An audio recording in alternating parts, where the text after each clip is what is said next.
So, this is the Temple of Silence. I've heard the Nagarjanites mention it in passing, but I never imagined it would be this big. It's colossal. I thought the temple moved to the rainforest ages ago. When did they scamper back into the desert? I don't know. This plan sounds a little too risky for my liking. Even in King Deshret's day, this was experimental technology. We have no idea what could happen if we activate it. Well, unless you know of another viable alternative for the Akasha terminal, I'm afraid this is our only option. The plan is sound, and the risks are manageable. However, if we are to proceed, we must act quickly.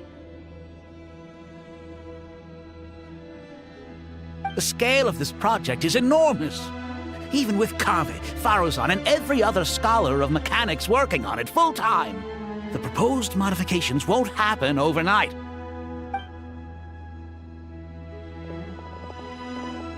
You're back. Everything all right? And who are they? Friends of yours? Pretty much everyone in the Temple of Silence is. This guy's Kave, and the one next to him is Alhaitham. Hello, I'm Jet, and this is Lilupar. Oh, a famous name from the history books. Pleased to meet you. A friend of a friend is a friend of mine, as they say.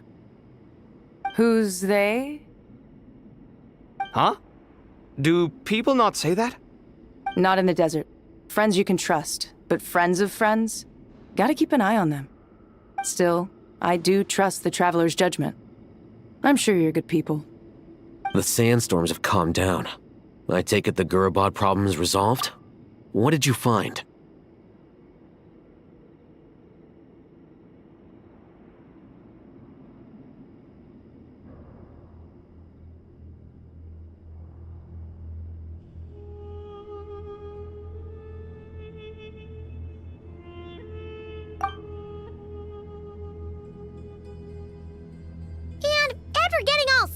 With us, he trapped us there. Luckily, Jet used the mechanism outside to free us, and then we got Lilupar to put a stop to the chaos. Wow. Thanks for being there to help them.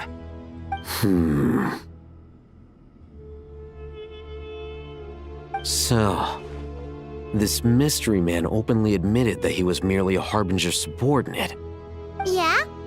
Is there something weird about that?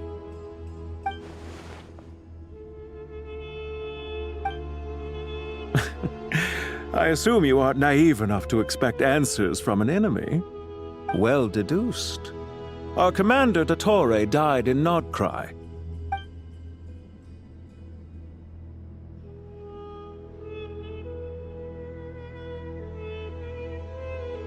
Are you wondering about his true identity? Or do you think there's a big conspiracy behind all this? I wouldn't go as far as to call it a conspiracy. Just the simple fact that having someone to shift the blame on tends to prove useful should trouble come knocking later.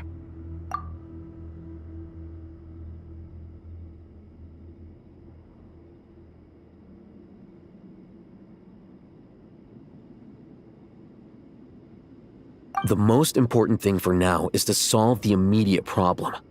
Perhaps that man knew you wouldn't have the resources to investigate his background and so didn't put much effort into disguising himself. This is all getting a little cryptic for me. I'll let you guys talk while I take a walk with Lilupar. Jet? Aren't you with the Blazing Beasts? What a coincidence. Didn't expect to run into you here. We're mercs. You can run into us anywhere. Who's this with you? So, did you find the solution you were looking for in the Temple of Silence? You bet we did. This place is incredible. It has everything. So far, we've discussed a plan and verified its feasibility. Building a new system from scratch is out of the question. So our only option is to modify the Akasha using certain resources we hope to find in the mausoleum of King Deshret.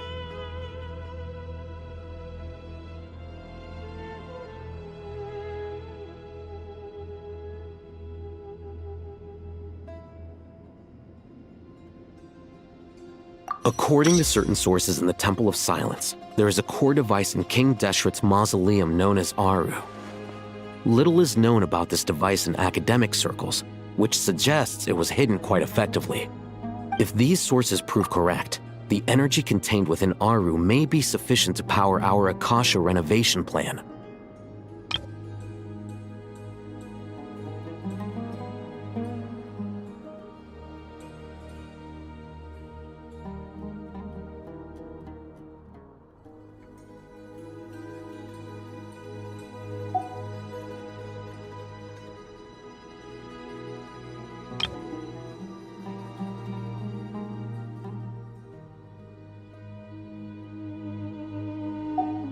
However, this raises difficult questions regarding technological integration. The sages are still debating it. Yeah, but I'm sure they'll reach a compromise once they've argued it out. The people of the rainforest are always cautious when it comes to desert technology. But times of crisis like this leave us with little choice. Wait, Paimon has a question. Is this the same Aru we've heard of before? It's sealed off, right? Some sort of prison where the Goat King, Ibis King, and Crocodile King are locked up. Well remembered. Yes, that's exactly right. According to our records, Aru was the most brilliant creation King Deshret ever conceived of. Built by divine and mortal artisans working together. It was a miraculous accomplishment, and it lies hidden deep within the king's mausoleum to this day. That being said, what Aru actually does and why it was built, those are deep secrets we are not privy to.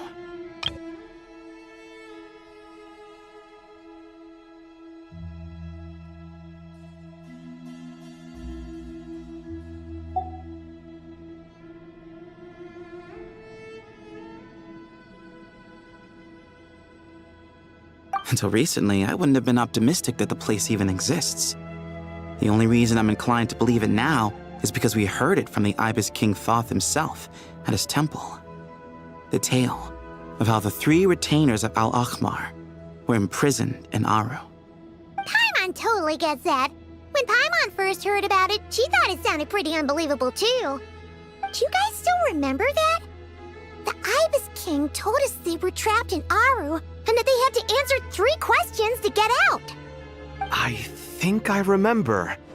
What causes our rise and fall? What obliterates love and hate? And what determines truth and falsehood? Those were the 3 questions, right? Yeah. If only Nefer were here. She's dealt with the Ibis King before, so she might know more. Oh, Nefer's a friend we met in Notcry. Notcry? Funny. She showed up here earlier. Huh? Yeah. Had another lady with her, too. Both said they knew you. They contacted the sages, claiming they might be able to offer some assistance. Really? They came here to help out? Yes, really. It was just before you got back. One of them said she's made Nodcry her home. If she's the person you were talking about, then... Looks like betting on Aru was the right choice. See? They're right over there. Nicole! Nefer! Why, hello! We're here to help.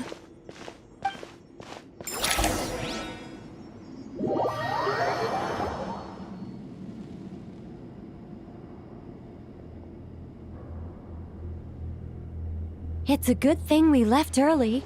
We almost got locked out. Locked out? What do you mean? Oh, you haven't heard?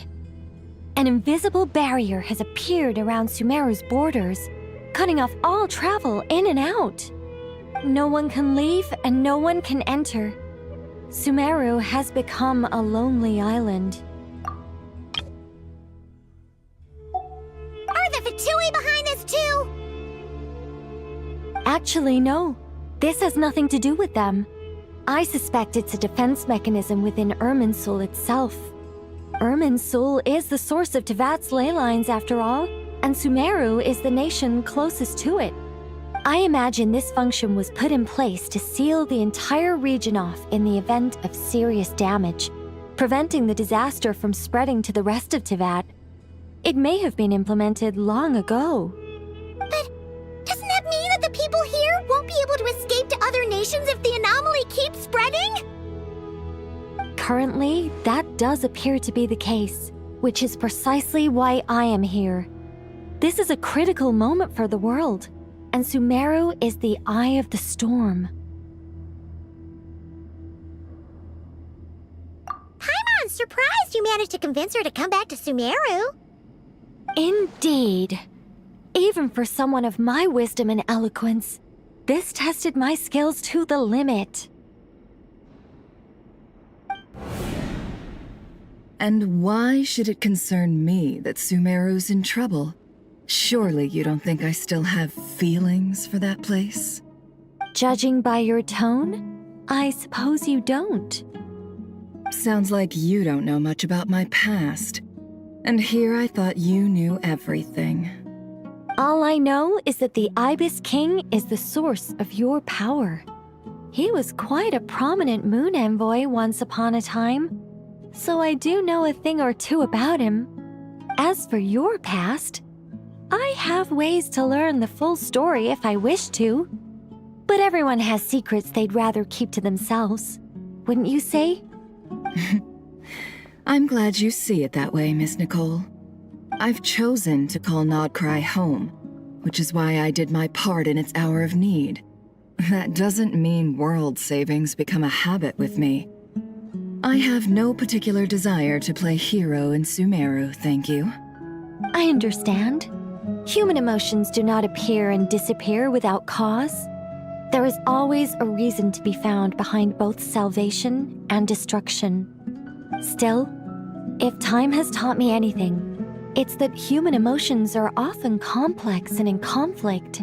That's why people change their minds about things all the time. But that's where we angels come in. Our duty ultimately is to guide people towards their deepest, truest desires and help bring them to fruition. So I wish to hear about your past, because I do not believe you are motivated by hatred alone. And if we still arrive at different conclusions in the end, that's okay.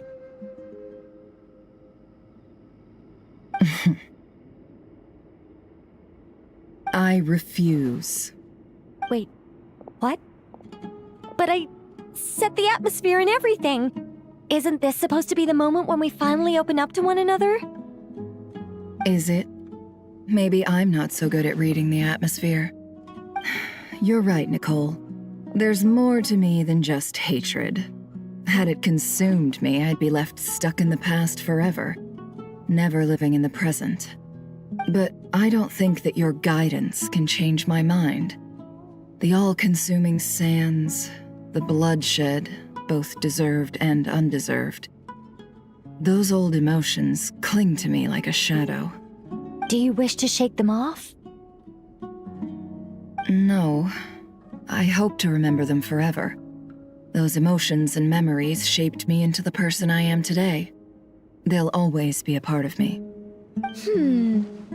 In that case, would you like to hear my perspective, at least?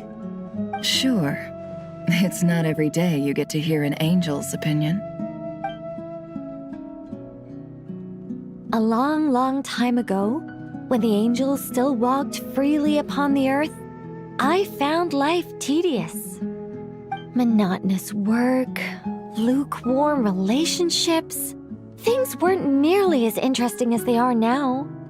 And yet, since the angel's demise, I have found myself missing those days on more than one occasion.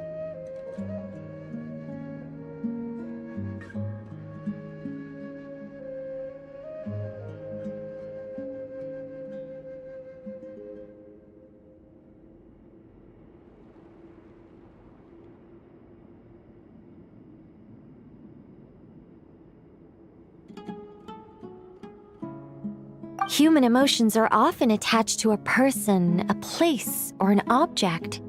when those things are gone, the memories quickly fade, and the emotions slip away along with them. If Sumeru were destroyed, both rainforest and desert would be no more. With the object of your hatred wiped from existence, it would not take long for the memories buried deep in your heart to slowly fade. Both love and hate are intense emotions, but they are nothing compared to the void left behind when they disappear. Most sophisticated, Miss Nicole. But anyone focused on the future could only ever applaud the destruction of the things they hate. Still, I'm a special case. Someone once told me that human memory is more selective than a Mora-hungry merchant choosing between customers. We all need a reality check once in a while, so we don't forget the truth.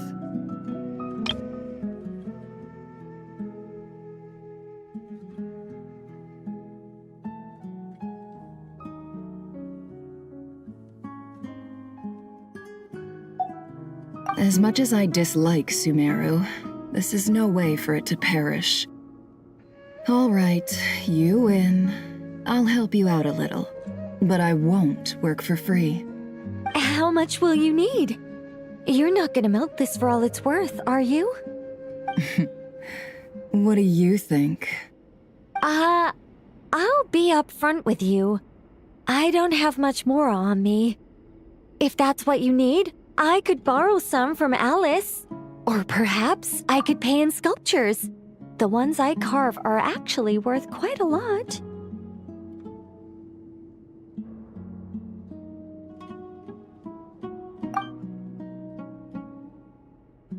Just cover my travel expenses. Huh? Is that all? That's all. Given all the people I owe favors to, I can just about justify a trip to Sumeru. Yehoda! Here, boss! What do you need? I'm going back to Sumeru for a while. While I'm away, you'll be in charge of the curatorium.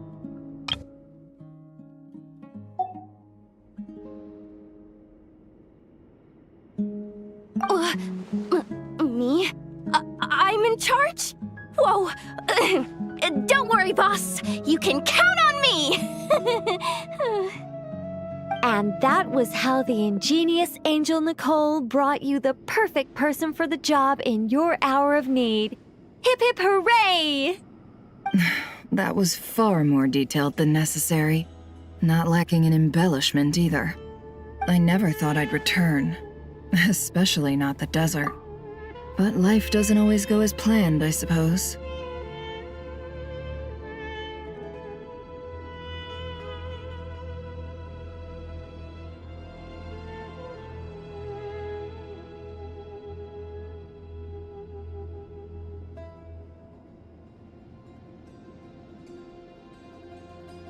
What's Candace up to? I don't think I've seen her yet. She's still taking care of things in our village. Should be joining us before too long.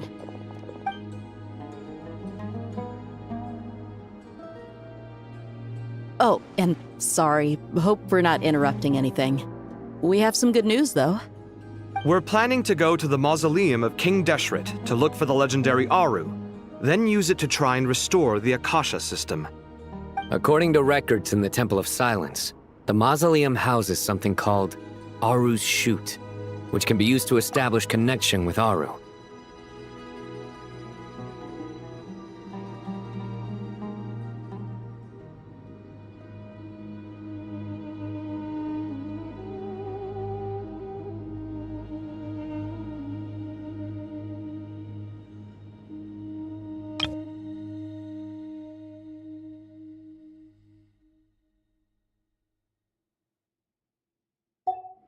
We still have some time before we leave, so there's no rush.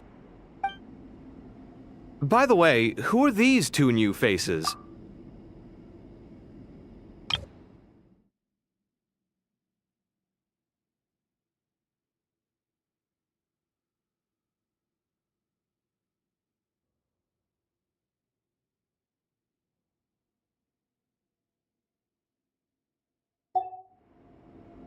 Just call me Nefer.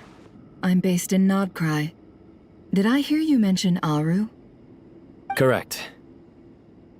Well, I happen to have a connection with one of the 3 retainers imprisoned inside, the Ibis King. I'm here to get things done, so if you don't mind, I think I should come with you. That sounds perfect.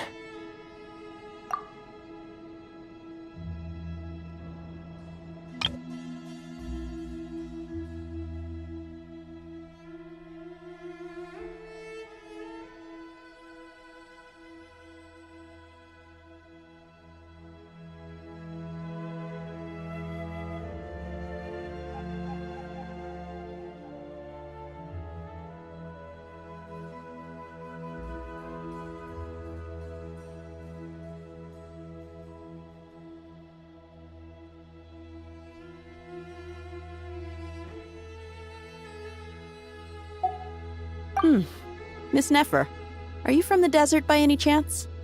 Why do you ask? I don't know. There's a familiar air about you. Plus, you mentioned Candace. Sorry, I don't mean to pry. It was just a random thought. I'm Dia, an eremite mercenary. My work usually keeps me out in the desert.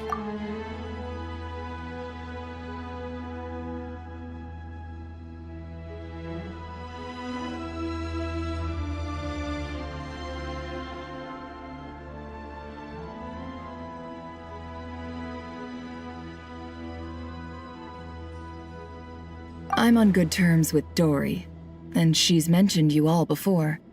It's nice to finally put faces to the names.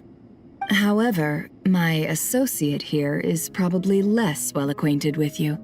Why don't you all introduce yourselves? Actually, I'm a little better acquainted than you might think. Huh? Huh. Are my eyes playing tricks on me? It looked like you spoke without moving your mouth. Ventriloquism. I have heard tell of it before. What is it, Kale? It's you! You're the voice who's been speaking in my head, aren't you? You encouraged me to report my dreams to the Dendro Archon, and got me to recite that magic prayer. I have many titles, but let's go with the most pertinent one. I am Nicole Rain, an angel who has lived since ancient times.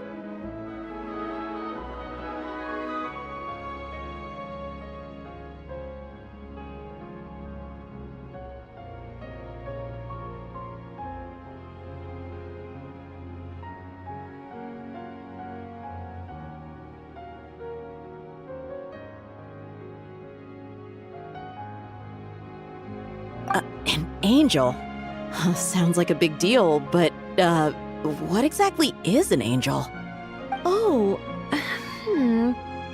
Well, we're a rather long-living race of beings. Not gods, technically, but we can still tell you a lot of stories from ancient history. Yep! And she's also an amazing sculptor!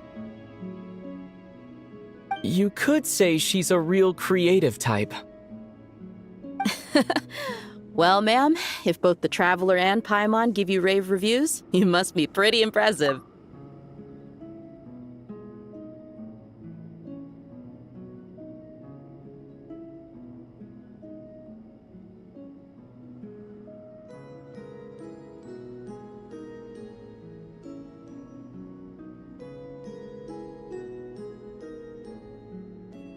Oh, please don't call me ma'am. I find it so awkward when people get too formal with me. Just relax and be yourselves. No need to be nervous. Miss Nicole, if it's okay, could I ask you a few questions? Yes, you may. I can see your heart is filled with confusion, and you are desperate for answers.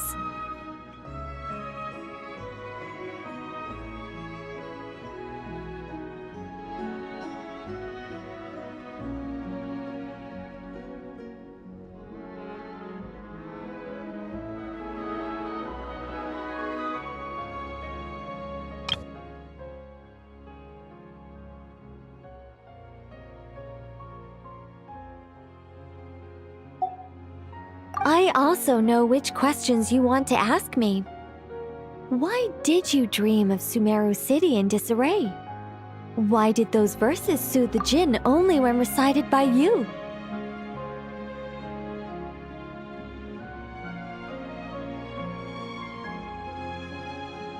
I can guide you to the truth, but it involves a personal secret of yours.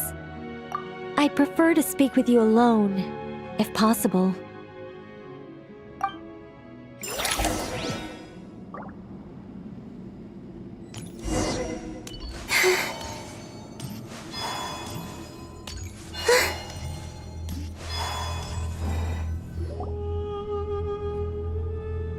I thought we were going to speak alone. This is a lot more people than I was expecting.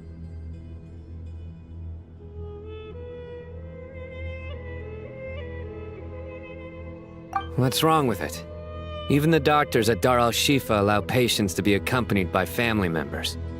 Well, if Kale doesn't mind her secret being revealed, I have no problem with it. Thanks for being so considerate, Miss Nicole. I don't know what secret you mean, but whatever it is, there's no need for me to hide it from my closest friends.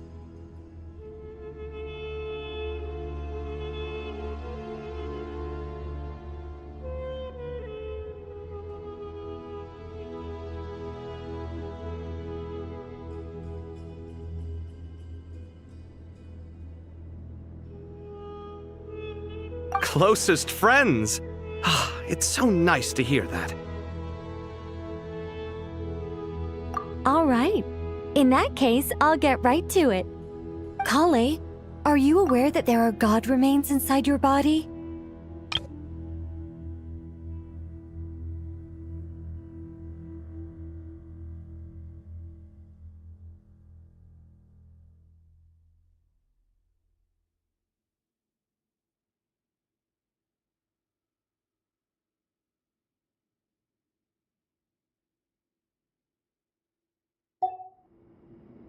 I am. When I was young, I got sick with Elazar. Nothing could cure it. The Fatui convinced my mom and dad that they could help, and I was sent to an unfamiliar place.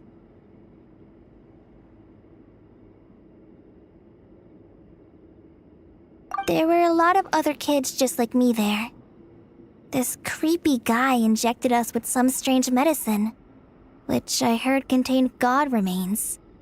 I can still remember the pain like it was yesterday. But thanks to the friends who've stuck by me all this time, I've gradually been able to overcome those memories.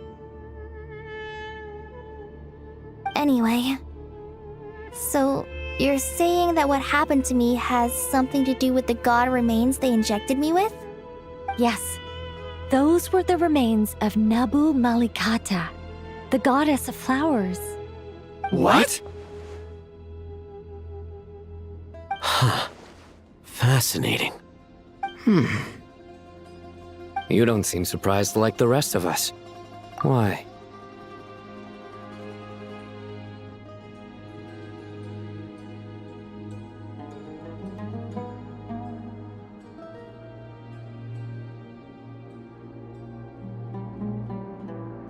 The possibility crossed my mind when Kale recited the Goddess of Flowers song and calmed the djinn.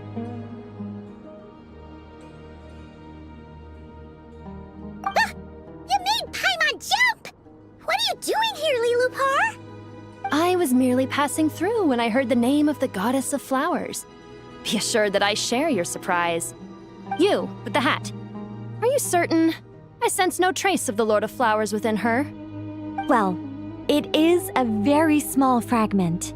Unless special methods are used to manifest its power, even her closest acquaintances would find it near impossible to detect.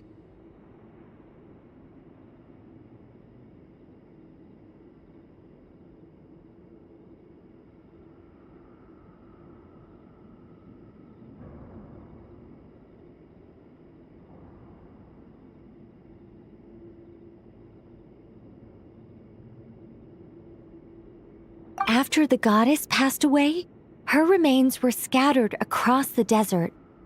King Deshret gathered all the pieces he could find and buried them in the Eternal Oasis. But some fragments remained unaccounted for. Eventually, the Fatui must have found a way to track some of them down. Presumably for use in some experiment. It's not an uncommon occurrence. You're more shaken than I thought. In one sense, you've been extraordinarily lucky. So many people who yearn for this kind of power never attain it, yet you have coexisted with her all this time without even realizing it.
I don't know what to say.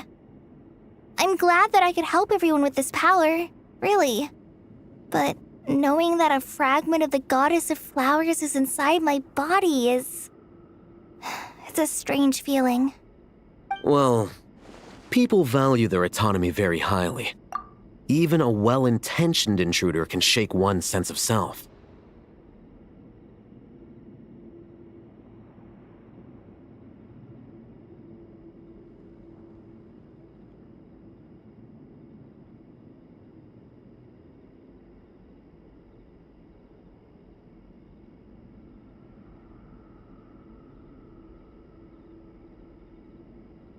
I understand how you feel, Kale. But once you get used to it, you'll find it's nothing to be concerned about. Huh. I guess you, of all people, have a good reason to speak on this. 2 good reasons, in fact. Incidentally, 3 is the maximum number of Hermanubis's Ba fragments that I could bear.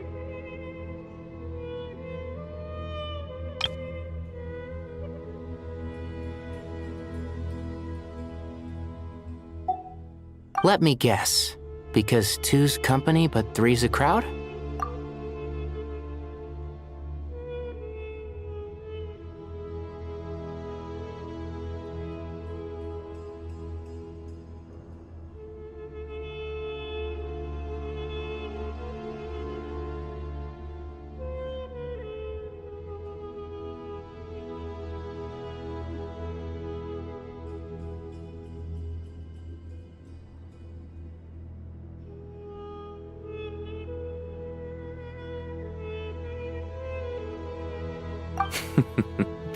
Thanks for helping to explain the joke, Tainari.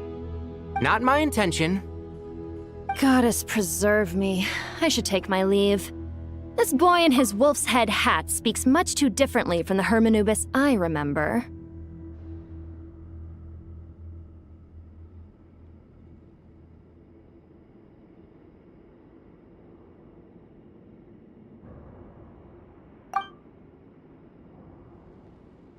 Kale, all I'm trying to say is, no matter how many Hermanubis fragments there are within me, you wouldn't think of me as Hermanubis. In the same way, you are simply you. Yeah, I know what you mean. So about that dream I had, was it a warning from the Goddess of Flowers? Yes. Just like me, she was an angel created by the primordial humans, born with the instinct to guide living beings. Though her body and soul have perished, Her essence retains its natural instincts. Even her smallest remaining fragments would do their utmost to send you that warning.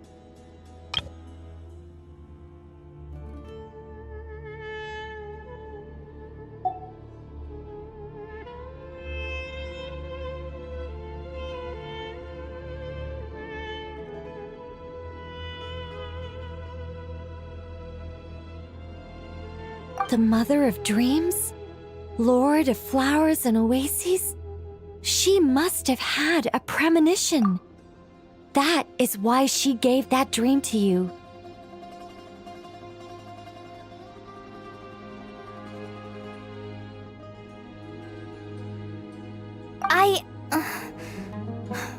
We won't let our efforts go to waste. But I still don't understand. Why me? Yes. Why indeed? You weren't the only one injected with God remains, but only in you have her fragments persisted.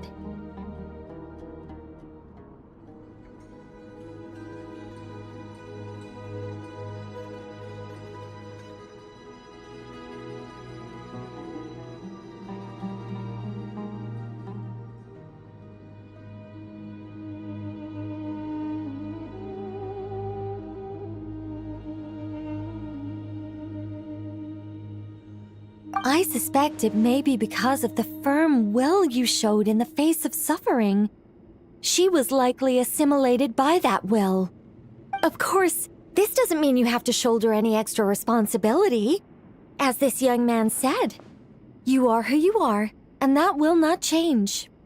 All right, any further questions from the family members of the patient? If not, we should head to the mausoleum of King Deshret. Let's move out. Time to put our plan into action.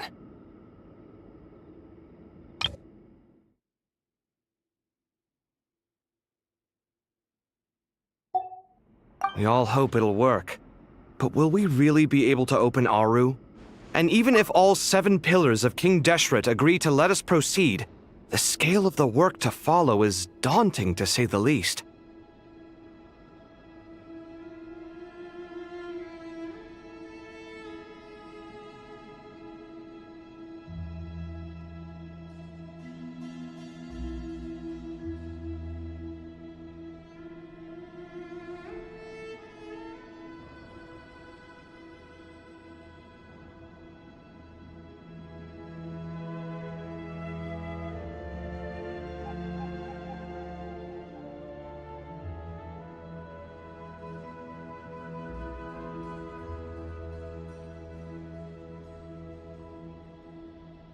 Haven't you handled other big projects before?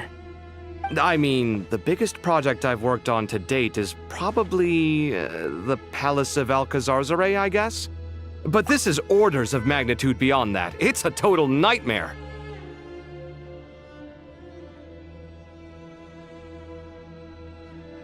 Look on the bright side.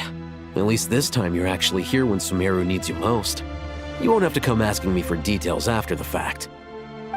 Mock me all you want. But now that I'm here, things will be resolved far more quickly and smoothly than last time.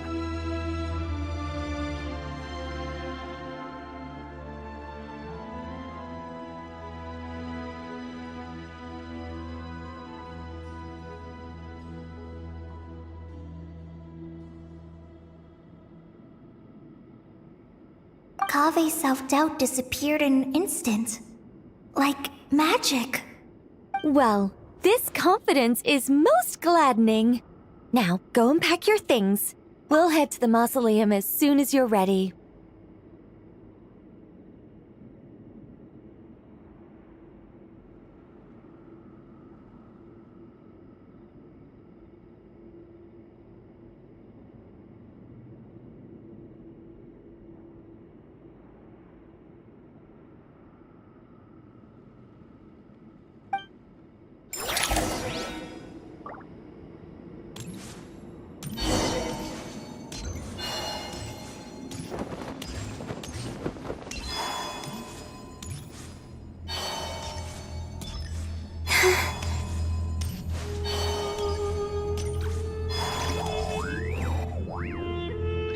Oh, Miss Nicole. I heard you're a very talented sculptor. Is that true? Oh, I don't know. I wouldn't want to blow my own trumpet.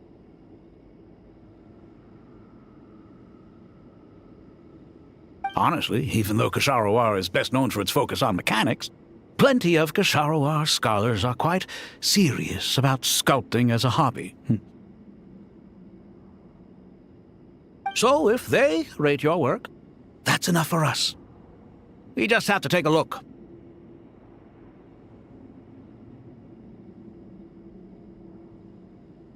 Who's we? Myself and a few other scholars. Kashif, Daneshvar, come take a look. Oh, well, if you insist, I suppose there's no harm in showing you.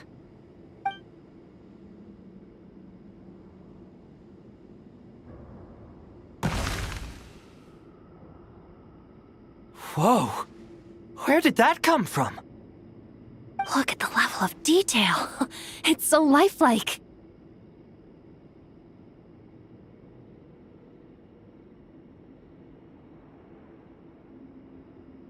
The squirrel descends from the heavens like a champion, and the earth trembles beneath its feet.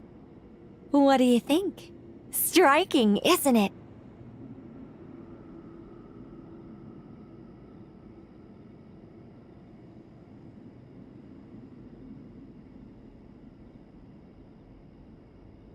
Kaveh? Kaveh, come here for a sec. Oh, and Madam Faruzan, didn't you used to study in our darshan? Come take a look. All right, but hang on a moment. I have to finish reviewing this proposal first. You called? What is it, youngster?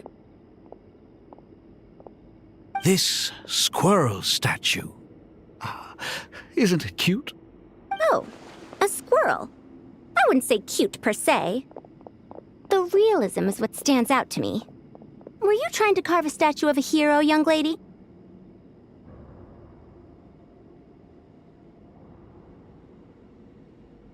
Oh, a hero? I suppose so. Actually, I didn't really have a specific theme in mind. I just started working on it, and this is how it turned out. I see. Well, do you tend to read novels about heroes in your spare time? As a matter of fact, I do quite enjoy those. Everyone loves a good tale of daring do, right?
Then perhaps the statue represents the heroic tale you long to see deep down inside.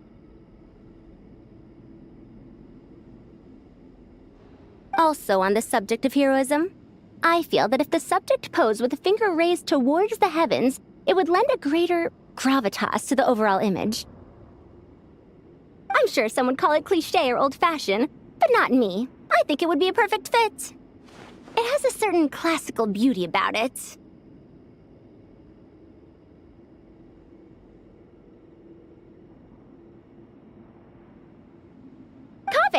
Kave! Sorry, Madame Faruzan, I'm a little busy right now. Don't wait up for me. What a pity. That young man has excellent aesthetic tastes. I was hoping to ask him for his opinion. What a genius idea! Why didn't I think of that? Classical beauty is a great direction to explore. That's it. Once I get back, I'm going to sculpt a heroic squirrel pointing its finger towards the sky. Precisely. A declaration of victory. You understand my vision.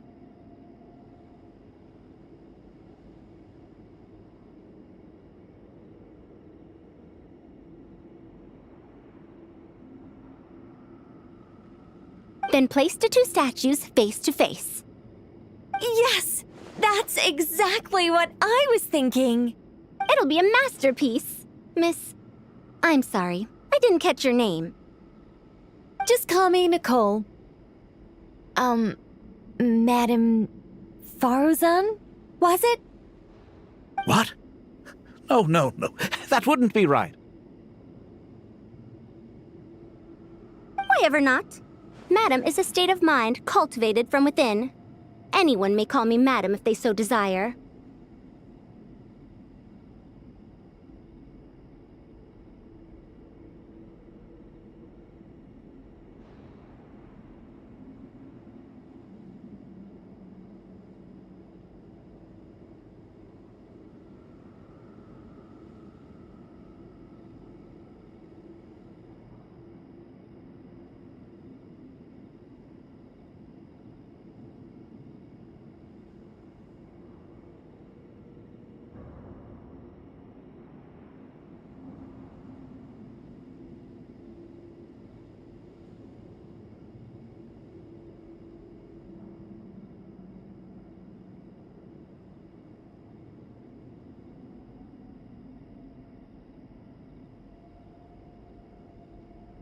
My dear Miss Nicole, once we make it through these trying times, should we have the pleasure of meeting again, I shall look forward to seeing your new work.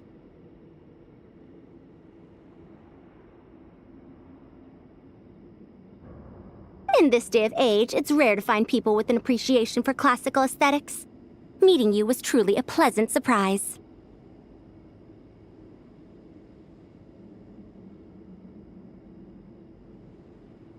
Honestly, I feel the same way. It's been a long time since I met anyone interested in this style of statue. Clearly, they don't call you Madam for nothing.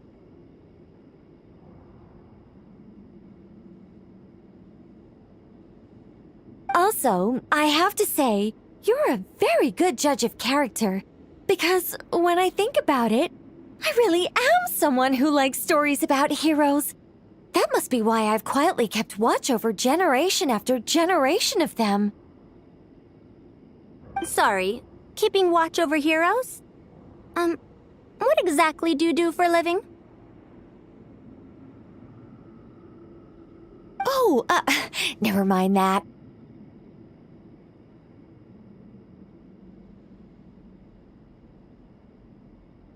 Let's not tell Madame Faruzan about Miss Nicole's true identity for now. Good idea. Let's limit the conversation to aesthetics.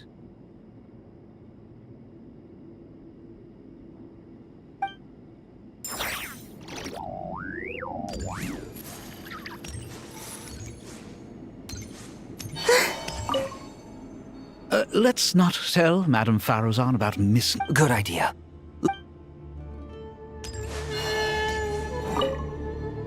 What's wrong?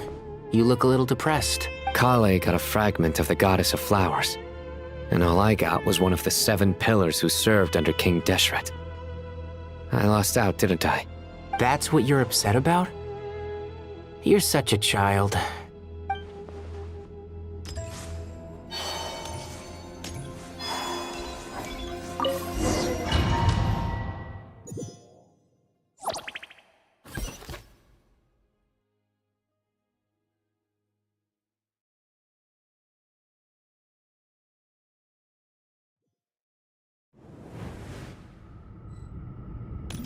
I hope everyone's ready. We'll be arriving at our destination very shortly.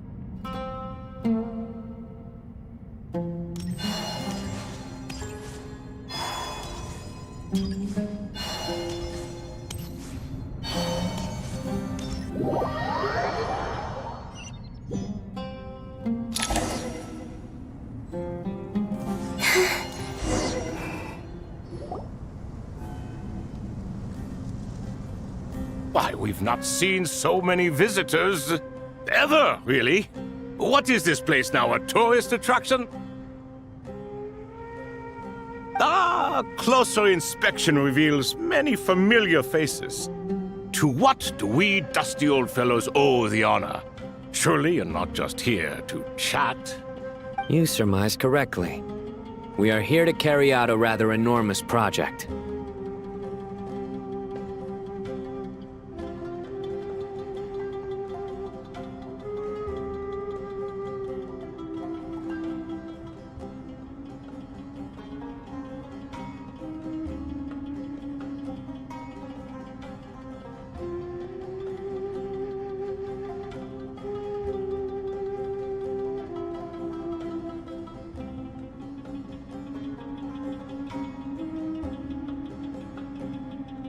Ho, enormous, you say? How large, then? Larger than the gaping void in our lives?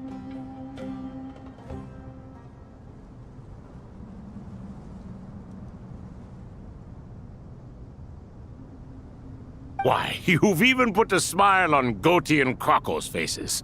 All this activity is making for quite the special day.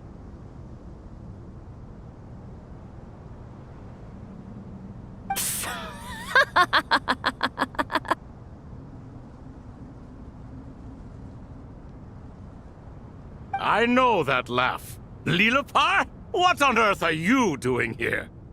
Oh, this is hilarious. Turns out good things really do come to those who wait, as long as you stay alive long enough.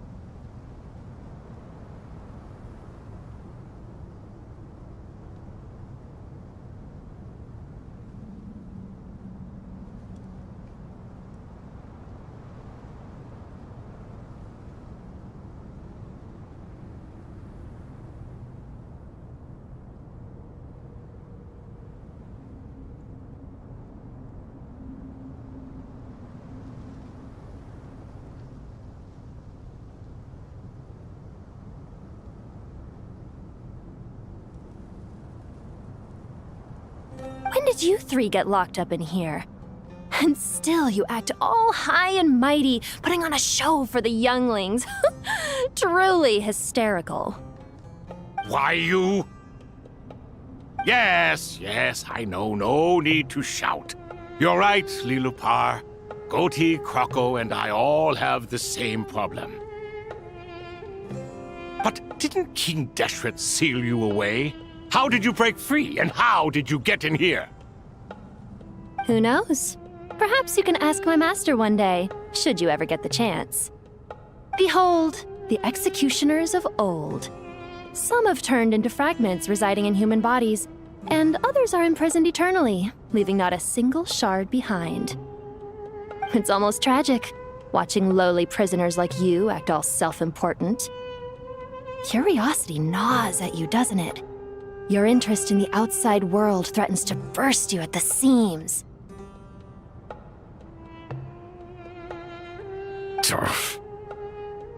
I'm starting to take a liking to this magic bottle lady. Time is of the essence. Let's get down to business. We come to you, O three ancient lords, to request your assistance on behalf of the Academia. If we can help you regain your freedom, then please consider lending us your aid.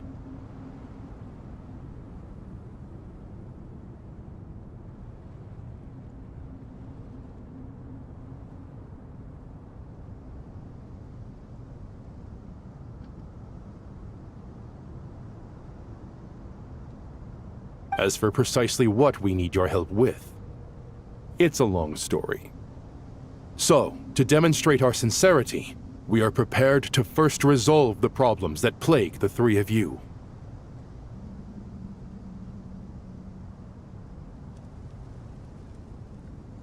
All right, stop arguing, Crocco. And Goatee, don't you start. What's the harm in letting her speak? It's not worth getting so angry about. Forget about her. The 3 questions are the crucial thing here.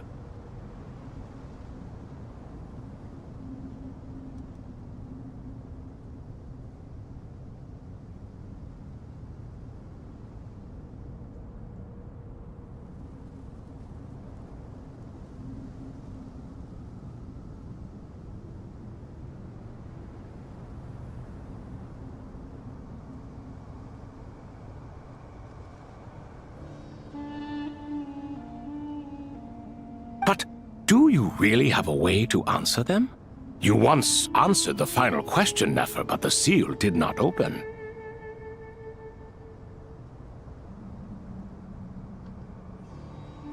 Unless, with the passage of time, you have found a new answer? You could say so. When you first asked me what determines truth and falsehood, my answer was a liar's soul.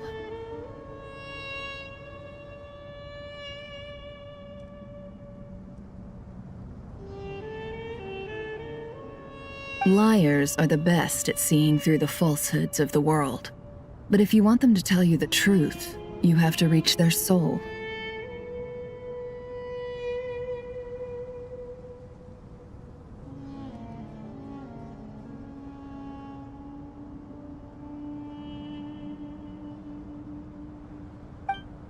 I think that makes sense. I found it quite compelling myself, and I told Nefer so. Unfortunately, it brought us no closer to liberation.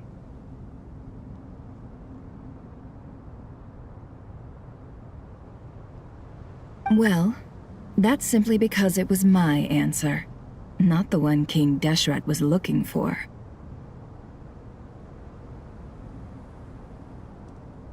Can you guess which answer Al-Ahmar wanted then?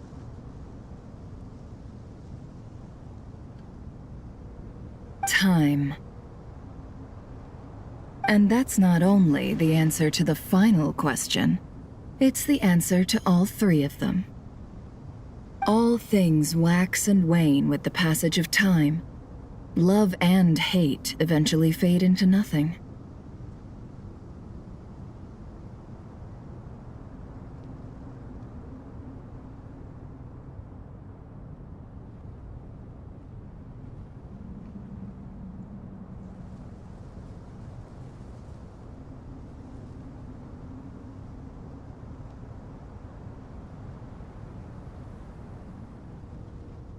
Current affairs are always fraught with conflict and controversy. Only time can distinguish between right and wrong.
You once described King Deshret as a proud man.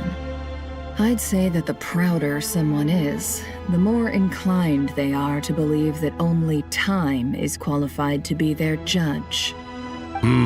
Time. Well.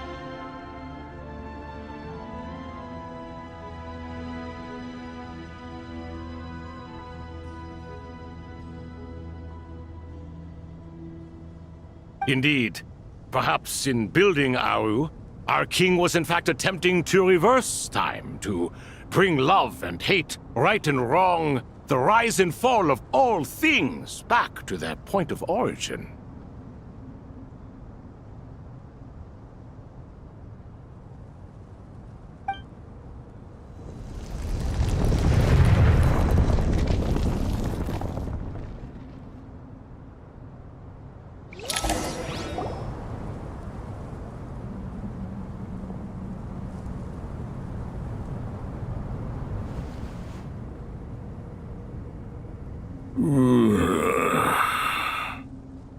This is the most eventful day I have experienced in a long, long time. You have my sincere gratitude. Are those 3 of the 7 pillars? Turns out the statues were quite faithful to the source. You 3 seem to be in good spirits. Prison can help a person grow and learn to cherish what they have. Nevertheless, after everything you've done for me, I sincerely hope you never have to experience it for yourself.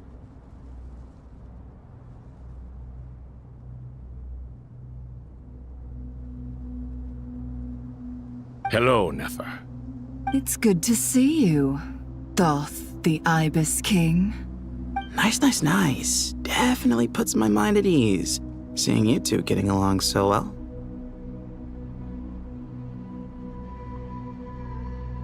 Should we maybe introduce ourselves, or... Sure. I'm Sethos, the current leader of the Temple of Silence. This is General Mahamatra Sino, and this is the former Spantamat sage, Cyrus. But I'm guessing none of that means a whole lot to you. Everything is equally new to us, in truth. We've been gone from this mortal world for longer than you can imagine. Let's hold off on the introductions for now. We can always ask Nefer about you later. It'll give me something to talk about with my chosen disciple. You're like a helpless parent. Gods and people of yore are not necessarily welcome in today's world. Self-awareness is one of my finest qualities. I thought I ought to share its fruits with you 2.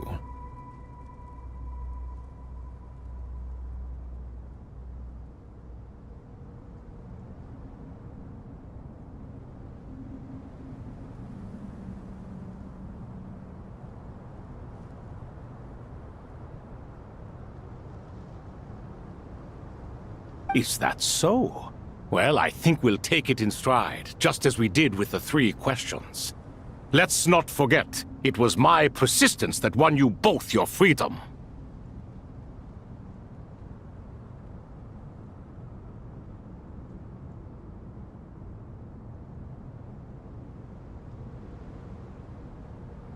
Fair point.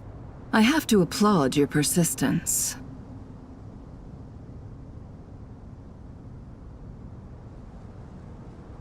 And I must praise you for your wisdom.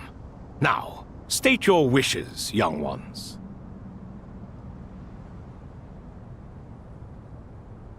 I'm sorry?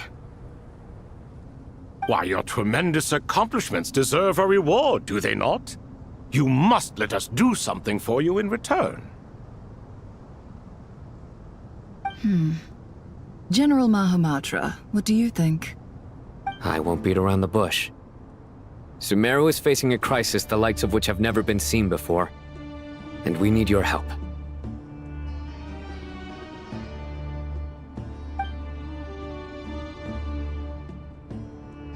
Every calamity throughout the ages has been connected to us in one way or another, whether we were its cause or consequence.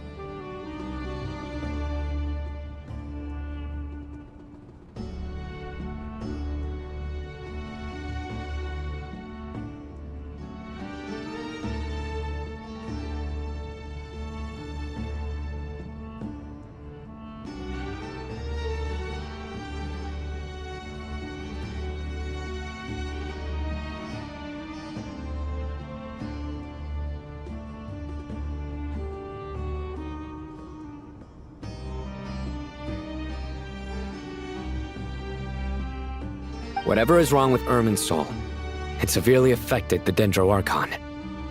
She fell into a coma and is currently receiving treatment from the Dendro Dragon.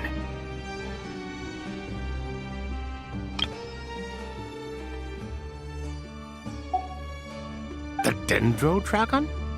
I'm sorry, the Dendro Dragon is helping to heal the Dendro Archon? Not a pep, surely. Not vicious, cruel, a pep who possesses no virtues aside from her basic instincts. Ah, good heavens.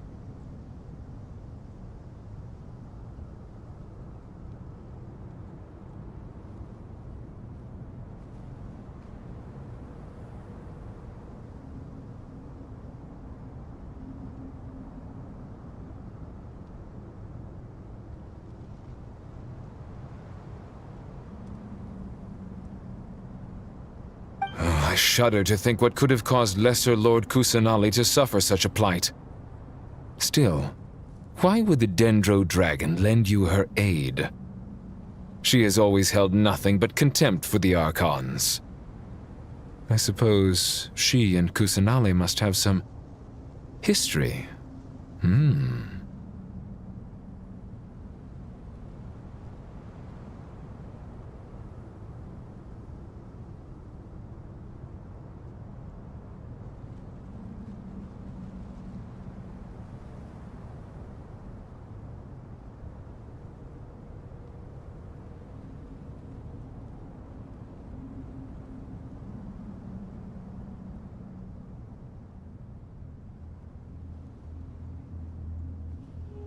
You can help us make history too.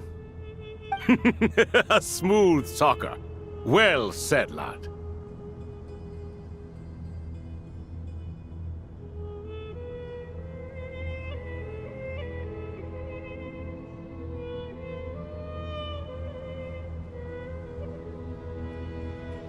Currently, no one can connect to Irminsul. We hope that by opening up Aru and making some modifications to it, we can use its technology to our advantage.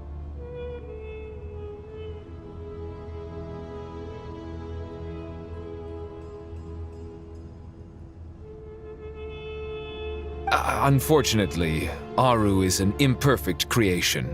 King Deshret never managed to realize his full vision before his death.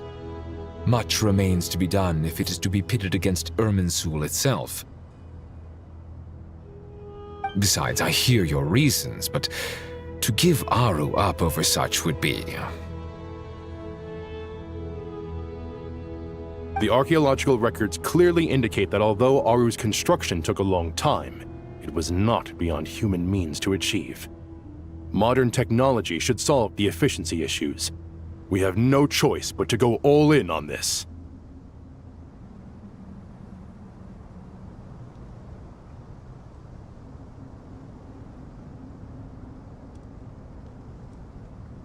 This is by no means a threat. But the only reason we helped you escape from Aru was to gain the necessary leverage to negotiate with you.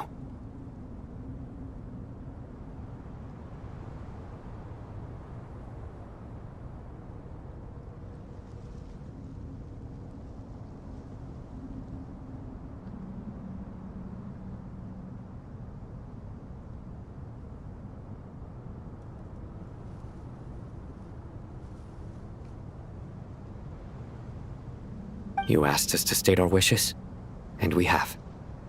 Each one of us here needs your help, as do all the thousands of people living in Sumeru. They need you, and they need Aru.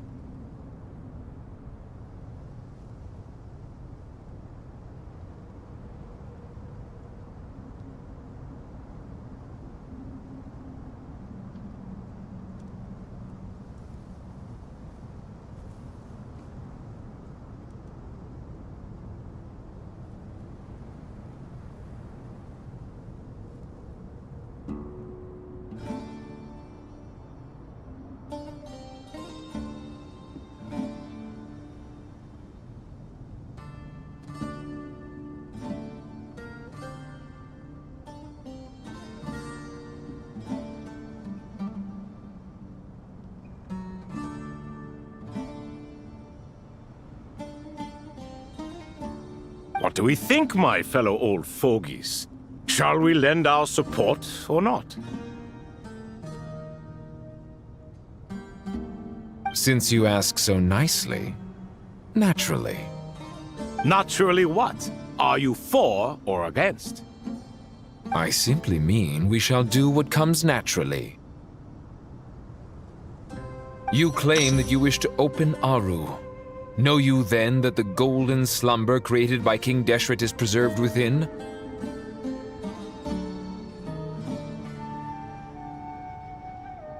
We do. We understand the risks involved.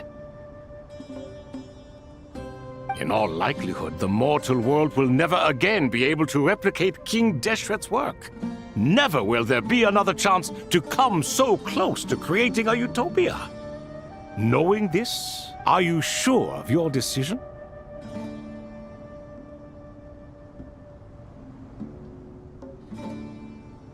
We are sure. Before people can dream, they must first live. If your minds are made up, very well. We shall summon our erstwhile colleagues to discuss this further.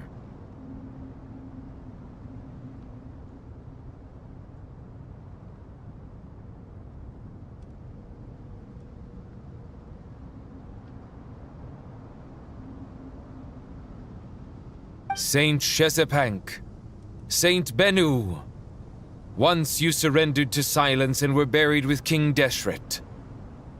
But now, we invoke the right to awaken you with our voices.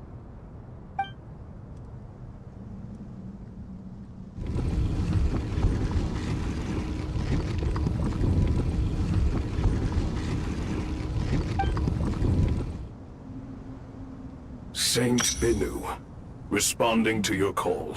3 kings detected. Initiating autonomous will. Saint Shezepank, responding to your call. 3 kings detected. Initiating autonomous will. Ah, Lord Herreshoff. What a long time it has been. I trust you are keeping well.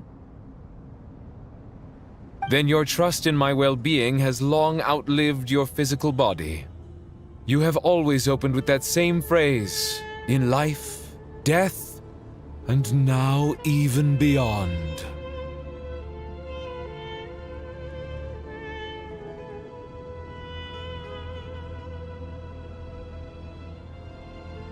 Al-Akhmar is long gone.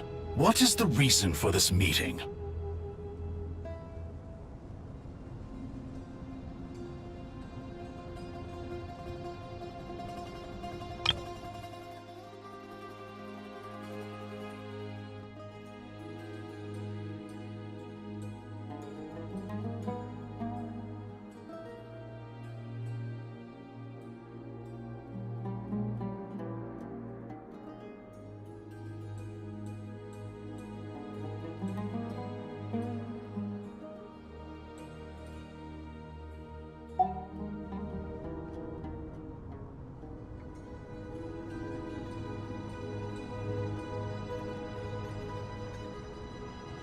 You're awake? Good. We are voting on whether to give the people of present-day Sumeru access to Aru and permit them to perform technological renovations. You have the right to support or oppose the motion.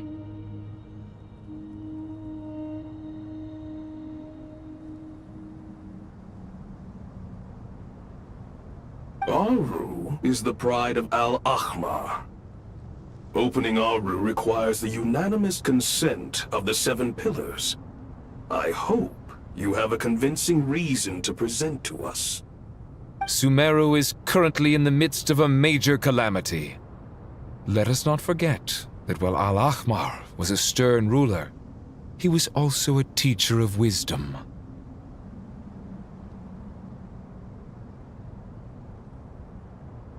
A god without his people shall cease to exist, and King Deshret's greatest wish was to provide protection for his people. Let us then honor our God King's wishes as we consider our decision.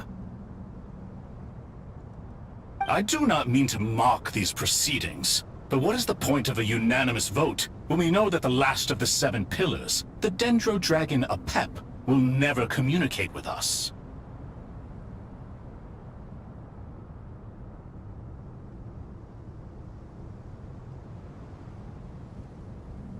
This will no doubt surprise your mechanical mind, and I have no intention of trying to persuade you it is true. but a pep is, in fact, healing the Dendro Archon as we speak.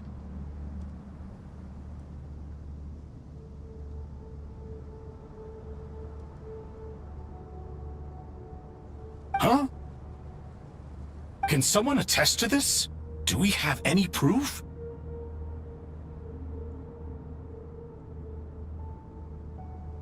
I ask the three kings, can any of you vouch for the truth of this claim? Naturally, the Ibis King, Thoth. What?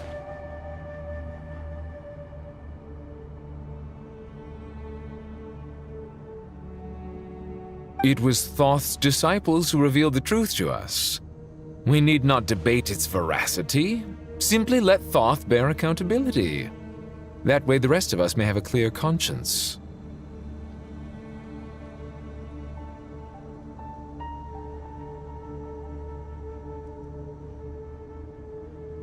Harishef, you diabolical fiend!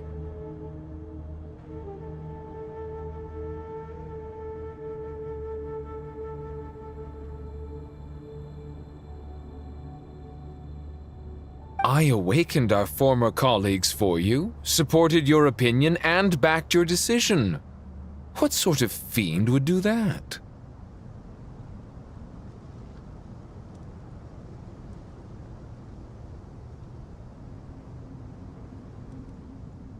I miss the days when Hermanubis was still around.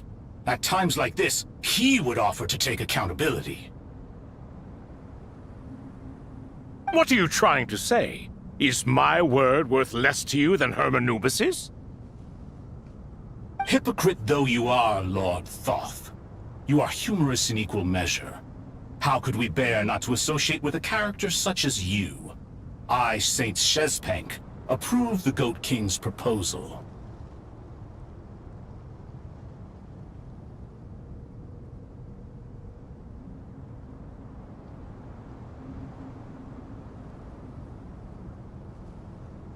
Since King Deshret is no more, we shall receive no reprimand for acting beyond our remit. Nevertheless, I sincerely hope that those before us understand the significance of what they intend to do.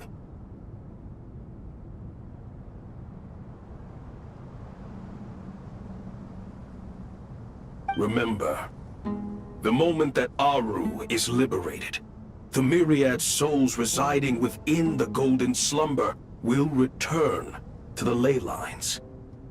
And once the ley lines flow again, these souls shall in turn be received by Irminsul.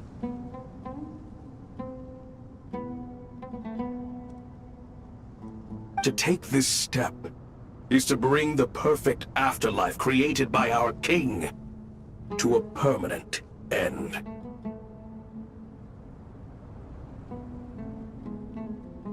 We understand that well, and we have decided to proceed regardless. Furthermore, the contemporary human perspective would contend that confining souls in this way is no act of benevolence. The deceased have a right to rest in peace.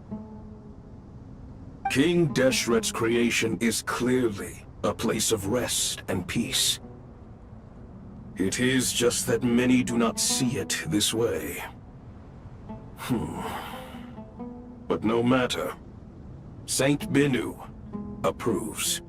Hermanubis' representative and the Dendro Dragon Apep made their choice ahead of time, while the Goat King, Ibis King, and Crocodile King have also granted permission to liberate Aru.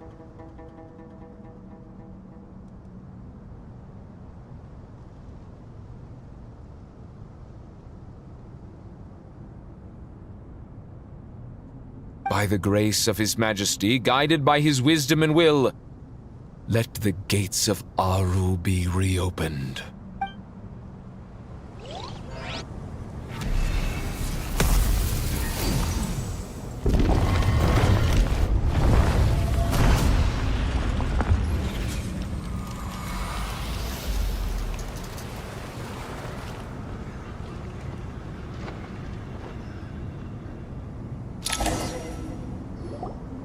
Hey!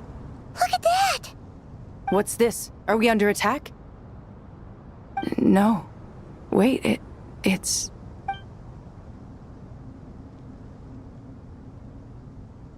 Here you are. Through the sands of time. I see you. Father.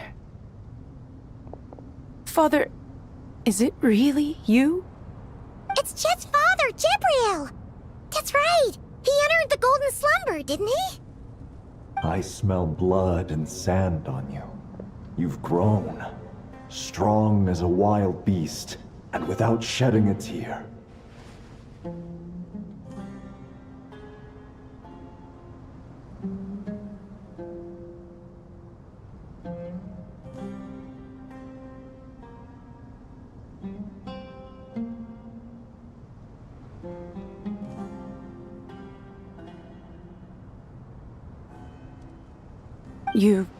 You have to leave, don't you?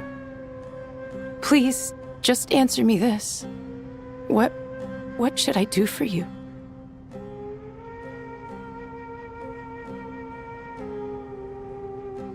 This meeting is a blessing from the gods.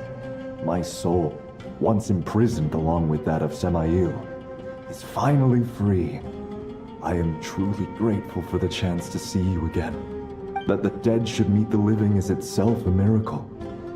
One brief, precious moment is enough. Enough to set my heart at ease. Do not weep for me, Jet. I know you will accomplish many great things in your life. You will go further and climb higher than I ever did. All I ask is that you take good care of yourself.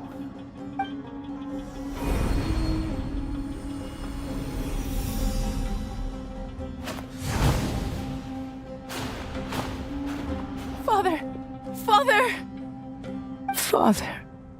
Hey, Jet. Do you want something to eat? Maybe it'll help you feel better. I'm fine. Thanks, Paimon. It was just a little sudden. The chance to see my father again meant the world to me. He was trapped in the golden slumber for our sake. And now, after all this time, he can finally rest in peace. I'm glad. It's a huge relief. You've grown strong, Jet. More than enough to fend for yourself.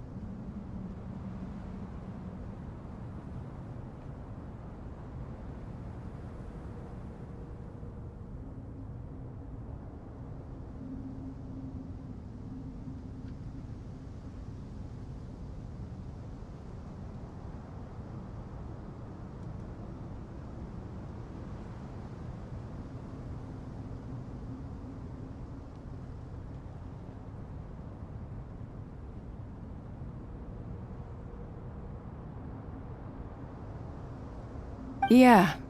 I'll leave the past in my memory where it belongs. My family, the good times and the bad. Goodbye, Father.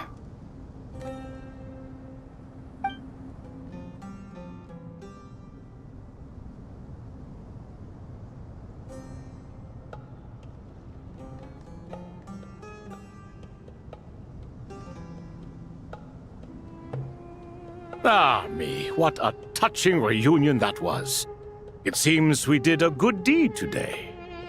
We three retainers, once imprisoned for our iniquity, are surely the least qualified to judge whether this deed is good or bad.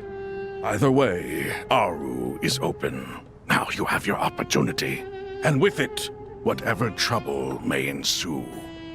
Although Aru was created by a god, human craftsmanship was nevertheless required to build the gate that connects it to this world. Perhaps the relationship between gods and humanity follows a similar principle. As for your proposed renovations, we cannot determine which functions to keep or discard. Proceed as you see fit, but please entrust the task to your most accomplished scholars, or Bennu will be most displeased.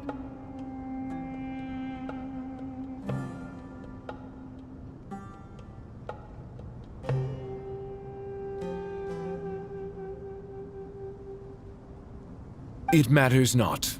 The Ibis King shall be accountable if any problems arise. Ibis, you chose to take on disciples, and so it follows that you must accept the risks of associating with humans.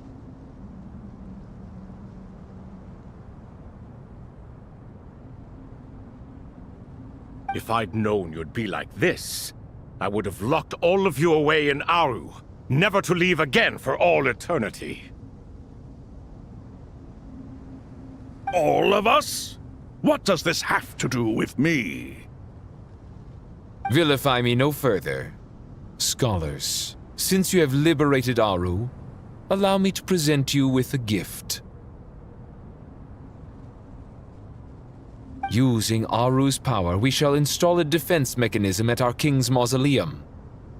You must be guarded even against Irminsul itself. This shall afford you some convenience.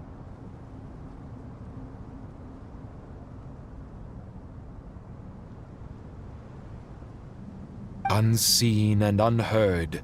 From this moment forth, none may by sight or hearing perceive anything said or done within the mausoleum.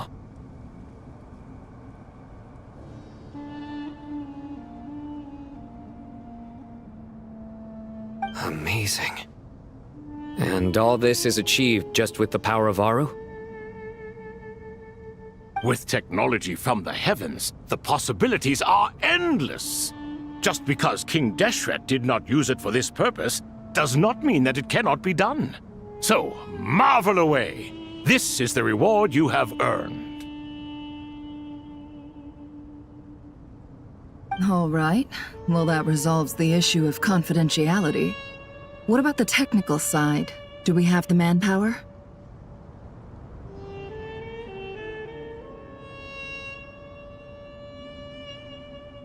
Why, yes.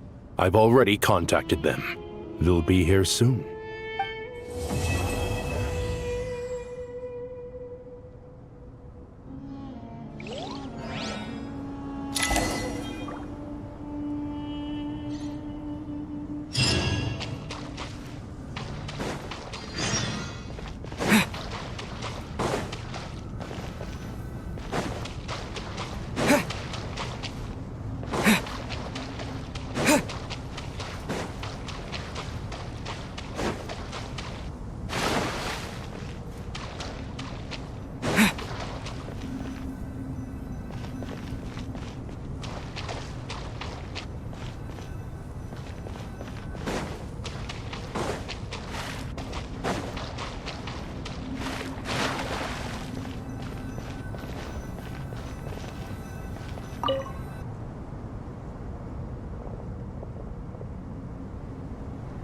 You must be the ones tasked by the Academia with renovating Aru?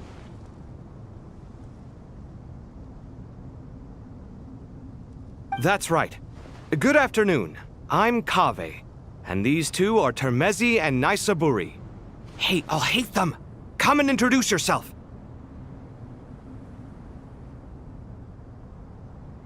We've met before. This is Thoth, the Ibis King, and everyone knows these two. Afternoon, gentlemen. I've only ever seen these two in murals! Ah, the paintings in the temple. They show us chatting, playing cards, playing chess. Precisely the activities we most enjoy, funnily enough. No, only you enjoy playing chess. We were just humoring you. I wouldn't go that far.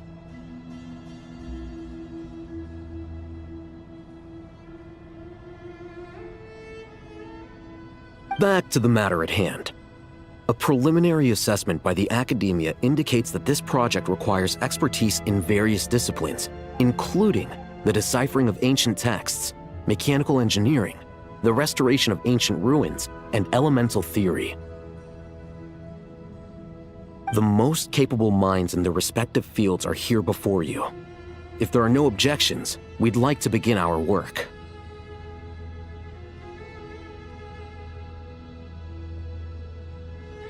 The artisans who built Aru for Al-Ahmar gave their very lives to create this splendid work. Follow their example by giving your utmost devotion to this project. I didn't know that. We'll do our best, of course, but we certainly won't be sacrificing our lives. Such brazen words. Humans these days are a far cry from their ancestors. What little respect you show for King Deshret. No, that's not what he meant. Please don't mind him. He shares your sentiments, just not your, penchant for hyperbole. Assuming that's what you were going for?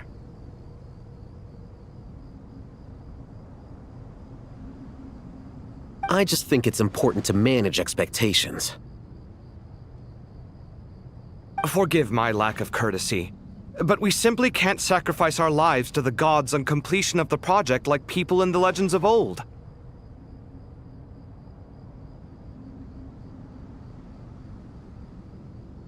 Here's a first draft of the project proposal for your perusal. Please let us know if you have any requests. Normally, I'd have made it look a lot more visually appealing, but we were really pressed for time on this occasion. I hope you'll forgive me if it's a little rough around the edges. Naturally. If my fellow ministers deem this meager display of respect sufficient, I suppose I can consider agreeing to their proposal. Why are you so preoccupied with the ostentatious displays of respect to Al-Ahmar? We should be trying to make things easy for them. You never know. We might have to rely on these young people to look after us in our old age. Exactly. This is Aru's mainframe. Be reminded to use it with great caution. We certainly will. Thank you for your assistance. You may attempt to lay out punishment should you so desire, though I'm afraid it would be futile. You and I both know that certain components of Aru can only be operated by humans. King Deshret always believed in humanity. Still, the reason that Aru's modules are designed that way is not so much because he trusted them, but more because he was wary of you. Is that true? No wonder human artisans helped to build Aru then. He actually required human assistance to create his greatest work. Naturally.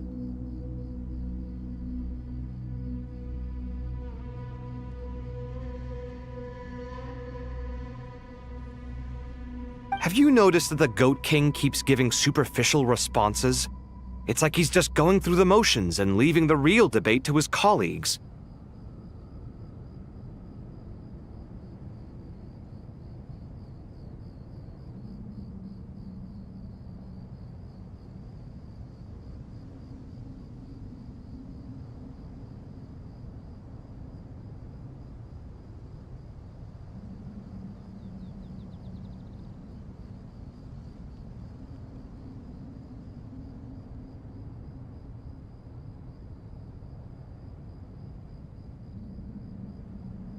He understands the art of perfunctory speech. That's what earned him his position as the Minister of Ministers. It seems the rumors about King Deshret being a poor judge of character are baseless after all.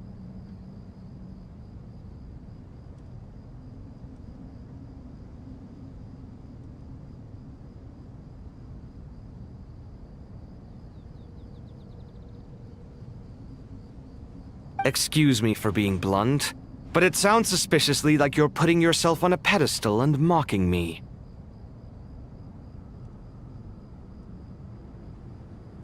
You're mistaken.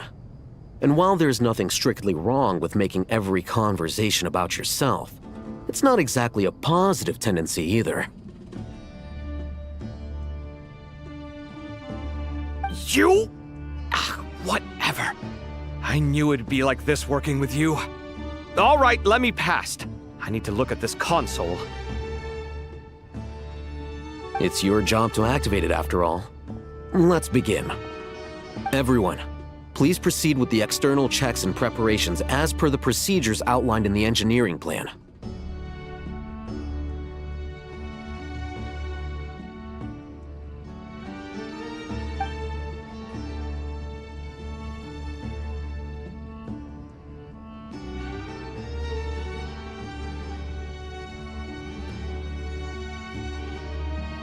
Hello there, youngsters. Whoa, the Ibis King came to life. What do you mean, came to life? I've been alive the whole time!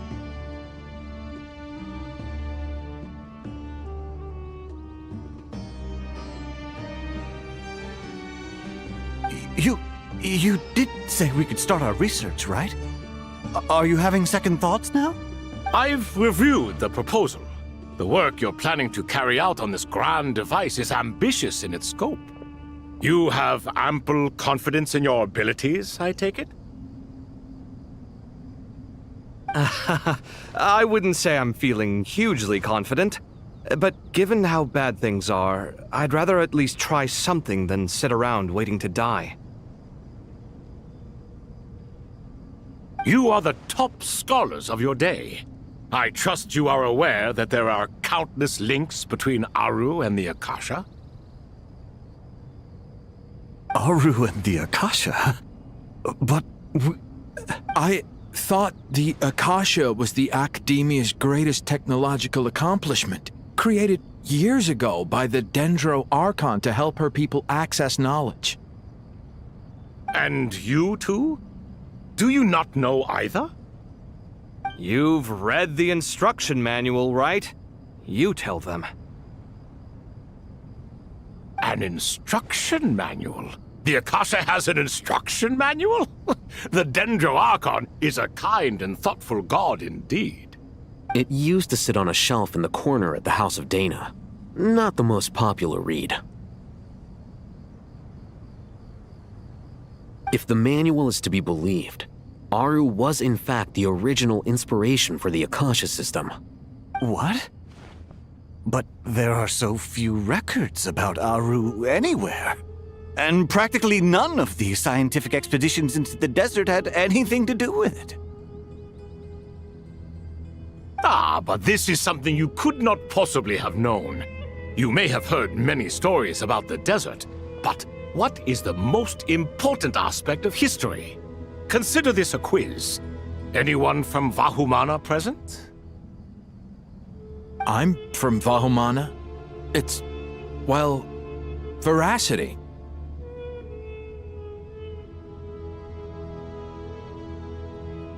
Precisely. And a large part of veracity is the chronological order in which events occur.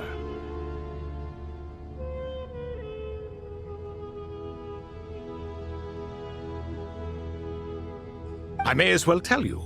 In the beginning, Nabu Malikata, the goddess of flowers, descended upon Sumeru. The glory of the heaven was within her. She brought life, oases, and knowledge to this land. Then she created the Jinn, enlightened them, and ordered them to serve her. Two other gods also walked upon this land where wisdom flowed in abundance, and the three met beneath the great green trees.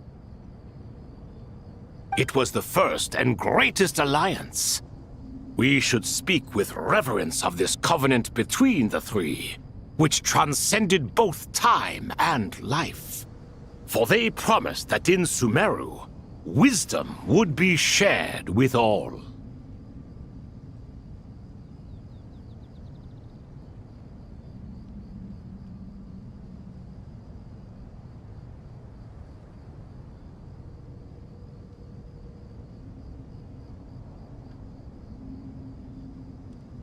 All the great changes in Sumeru's history began with the goddess of flowers. For King Deshret's sake, she pried into the secrets of Celestia, and for this was burned to ashes by the flames of wrath. So grieved was King Deshret by her passing that he lost all interest in state affairs and devoted himself instead to the knowledge that she had brought back. It was after learning of the technology from that floating island in the sky that he first conceived of Aru.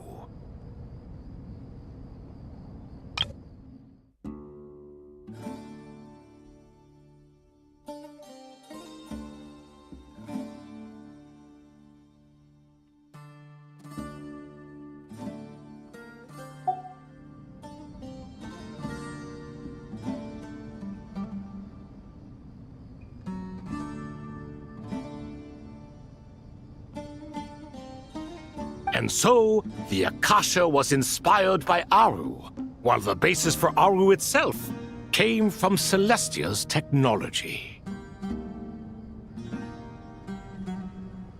Well, if the two share a common technological origin, then connecting one system to the other is an entirely feasible idea. Unbelievable. Have you no reverence at all for celestial technology? No, I do, but there's no time for that. The schedule is too tight. Blame it on the deadline.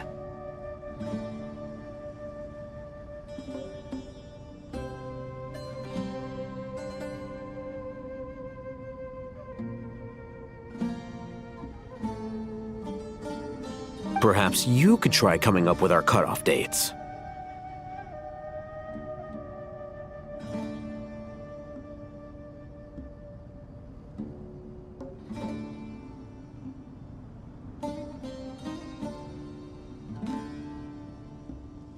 You know what it's like having to turn around 5 different drafts in one day? I wouldn't wish it on my worst enemy. Yeah, also, Sir Ibis, King, you don't plan on getting directly involved at all, do you?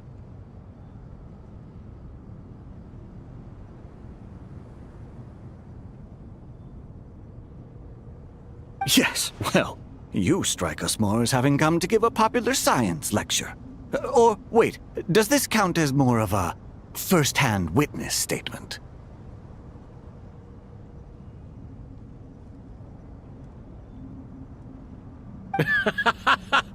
Neither. Anyway, this sounds like far too much work for me. Still, if Aru is so powerful, why didn't King Deshret use it for more ambitious ends? Because it was never fully completed. King Deshret had grand plans, but he perished before they could come to fruition.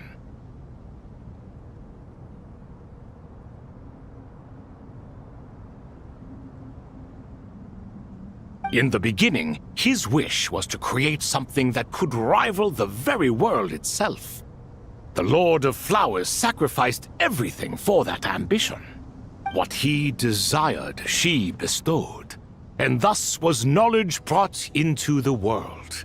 Her courage and sacrifice had to be honored with the most splendid of monuments, or King Deshret would surely have deemed it a grave injustice.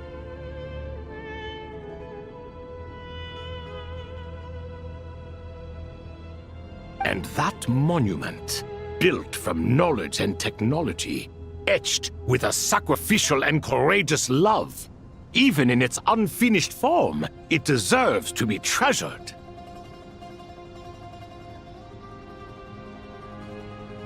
At that time, King Deshret said the following to the Lord of Dendro.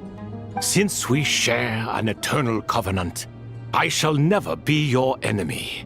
Hence, the fruit of wisdom from the heavens is not to be devoured."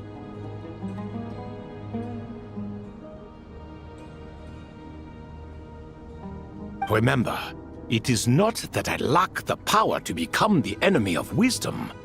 Yet you and she have taught me much and shown me kindness. For this, I cherish you both.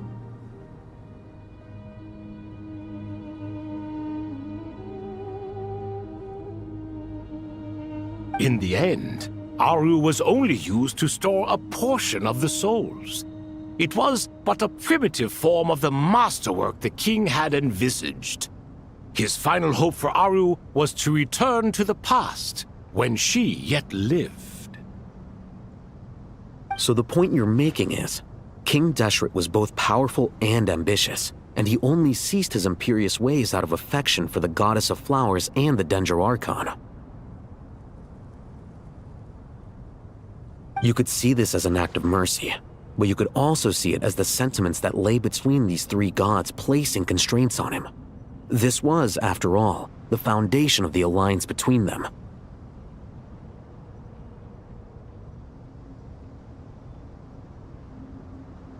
This explains why Aru was both a prison and a monument, and why the answer to the three questions was time. You have to be careful who you get involved with, or you invite all manner of misfortune. This is as true for gods as it is for humans. Love is the same. It is both a prison and a monument. All right, let us pause the story here for now. Seeing as you've been so diligent, I'll offer a little help. Who's in charge again? Is it you two? Ah, yes, me and him. Now then, close your eyes. Wisdom hides in the space between the tangible and the intangible. It is to convey the incommunicable through the simplest of mediums. By the power of King Deshret, I shall grant you a glimpse into the unseen secrets that lie at the threshold of existence.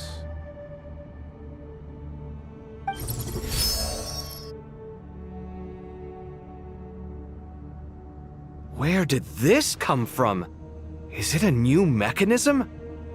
It looks more like some form of externalized information. You've rendered it visible? Just as the Akasha allows you to access a greater range of knowledge, the power of our king permits one to perceive ingenuities that do not belong to this world.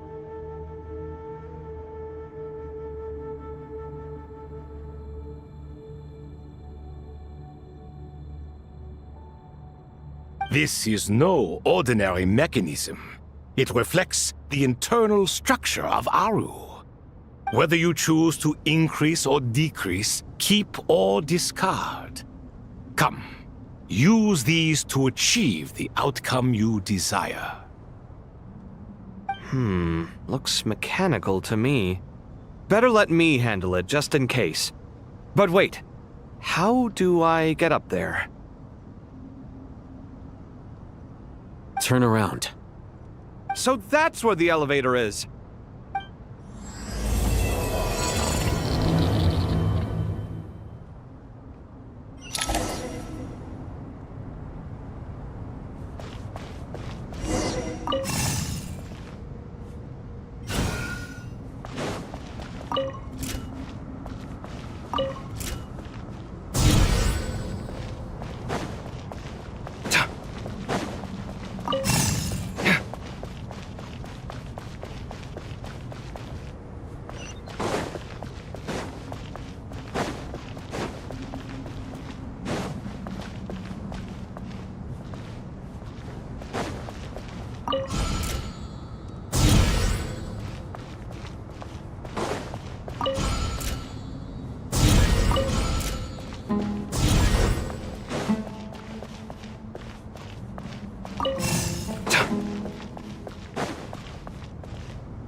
Obelisks were used to record important information in the ancient desert civilization. Hey, Al-Haytham, there's some writing here I'll need you to decipher.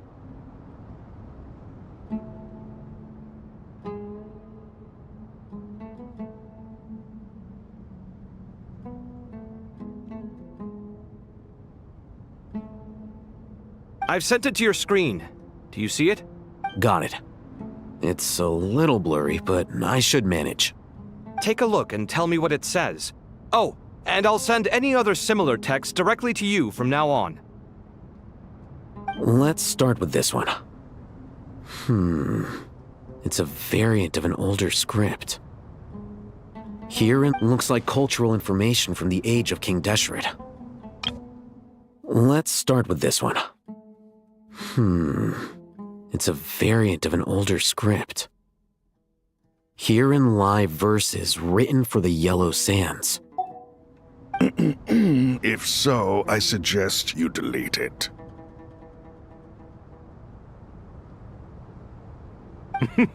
Words thrown together merely for fun. I had no idea Aru kept a record of this.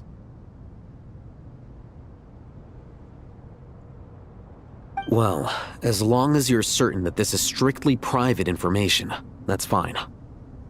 It is unimportant. All right, well, I guess I'll start now.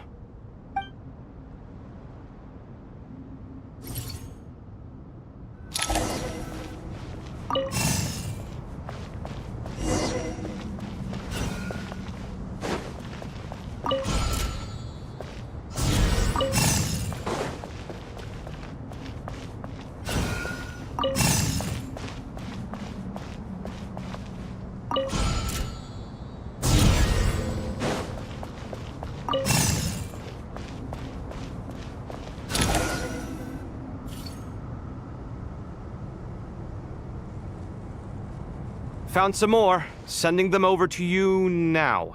These are all reports about the Gurubad conflict. Can we delete them? I'd say so. Most of this information has already been archived anyway. What if there are details in there that Vahumana missed? What are we supposed to do if they come after us in the future?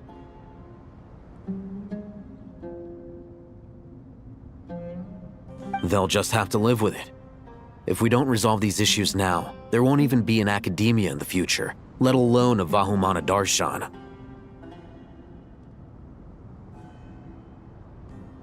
Yeah, you're right. Okay, done. There's some other similar monuments nearby. I'll check them out.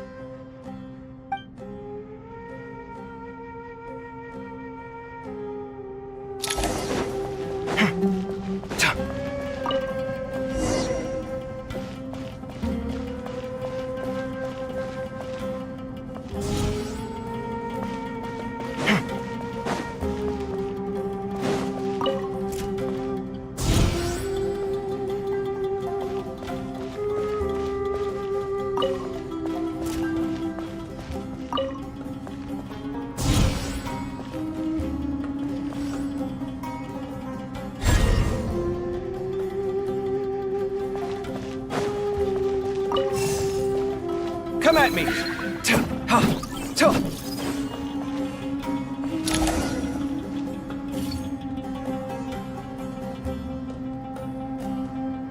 Another monument. Hold on.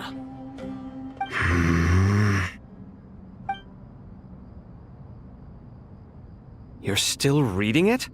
How long is it? It records the development and governance of the Oasis civilization. Most of it concerns the Jinn, but it also contains records left by the artisans who built Aru.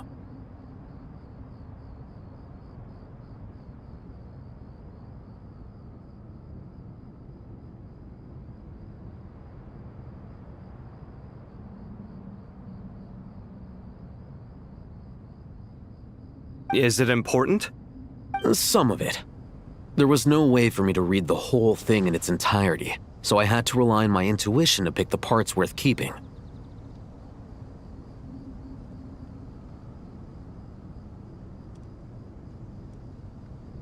What about the artisans' records?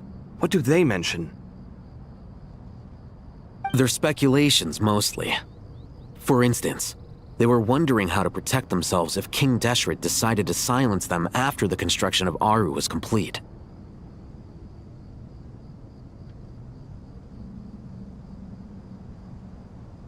Sounds like pure mythology to me. Surely that kind of thing didn't really happen. The records do emphasize that this was merely their conjecture based on various myths. Still, the artisans did leave details of their plans to survive, including blueprints for their escape route. Even that got recorded? Okay, well, I'll make a copy of this first before I delete it. Is that truly necessary? You won't be needing those. No, the blueprints are important. I want to keep them as a memento.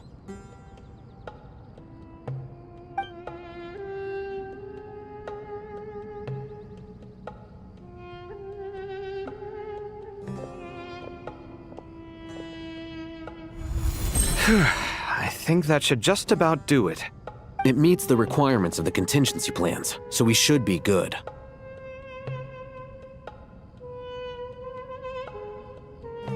I gotta say, it's the strangest feeling, this cross between reality and the intangible.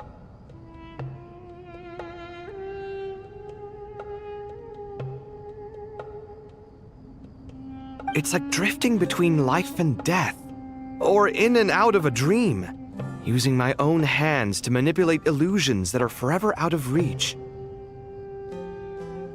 Chasing dreams in the most literal sense. Definitely a novel experience. What happens if my spirit just floats away? That won't happen. Anyway, I wouldn't celebrate just yet if I were you. There's likely to be a phase 2 of this project. All right. I'd better keep my wits about me then.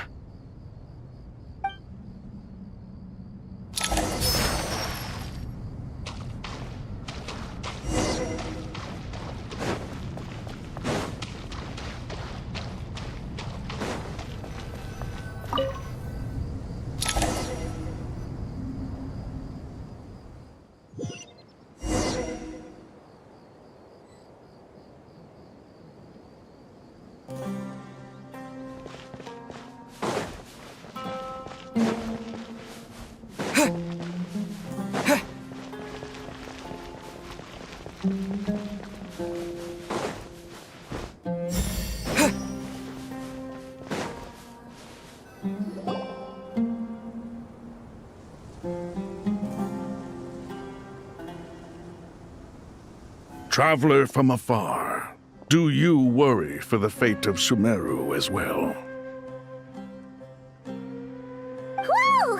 It's so big the Crocodile King!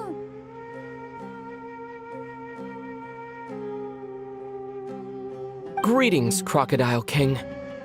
Please be at ease. I'm just here to chat with you about Lesser Lord Kusanali. Sounds like you really care about her. Yes, although to be exact, it is a mixture of both concern and curiosity that I feel. Speaking of Nahida, Paimon was wondering how she's doing. Wait a moment. What is it? I tried calling out to a pep, but there was no response.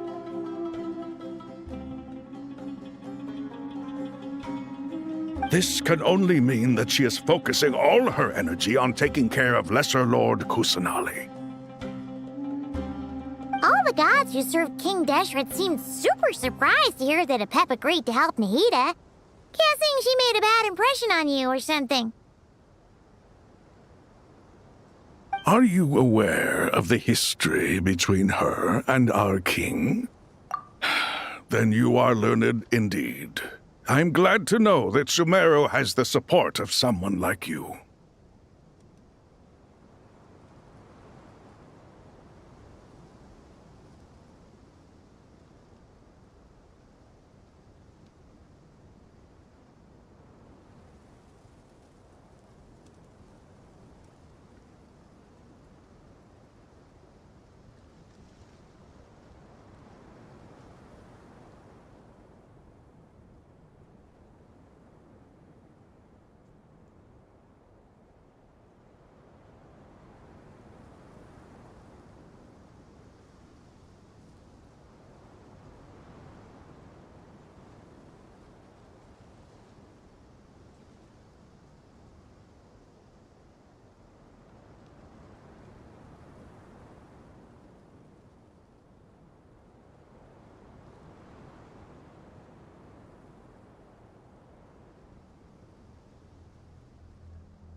At the end of his life, King Deshret tricked the Dendro dragon into swallowing him whole, leaving her to bear the torment of his sins.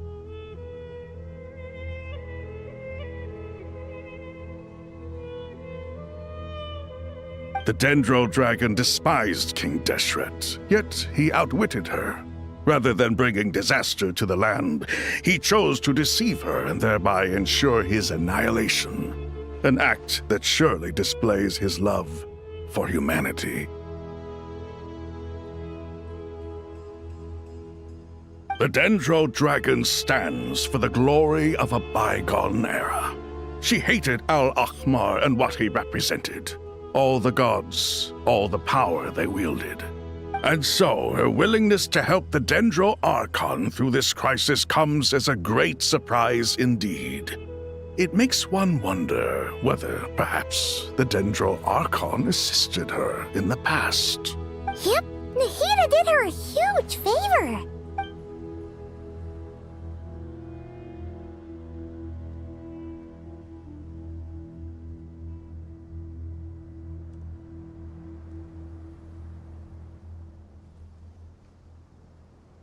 So Lesser Lord Kusanali put an end to the Dendro Dragon's many long years of torment. As much as she loathes the Seven, Apep knows kindness when she sees it. No wonder she was willing to make an exception. Yeah, that's the sense we got from dealing with her too. She is not incapable of coexisting with other living things. Rather, she actively chooses to avoid coexistence. And this despite the fact that she symbolizes life itself. How ironic. All of this being said, I wouldn't expect too much from her if I were you. Nothing will change her hatred towards humanity and gods.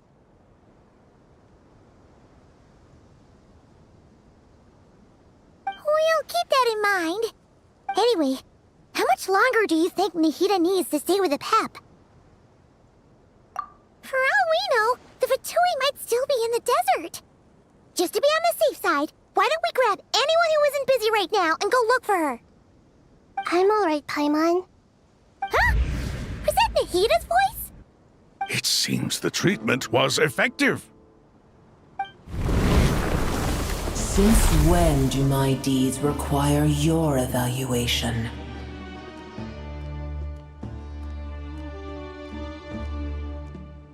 Ah! Here will do just fine. I had no intention of taking you any further. One ought not expect greater generosity than they have earned.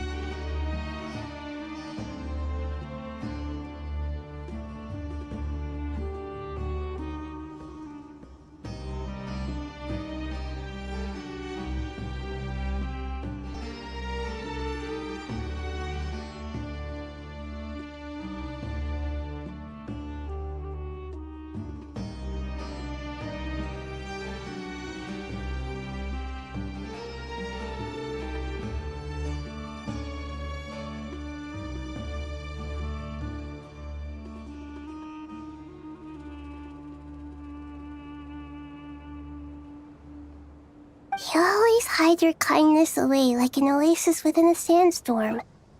Only those who make it through the swirling winds can know just how beautiful that oasis is, and how much hope it brings.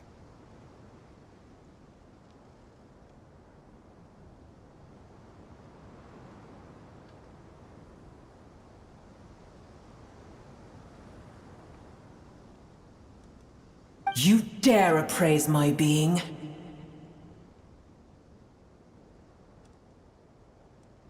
No, I'm expressing my gratitude. I want to thank you for sharing your precious life force with me.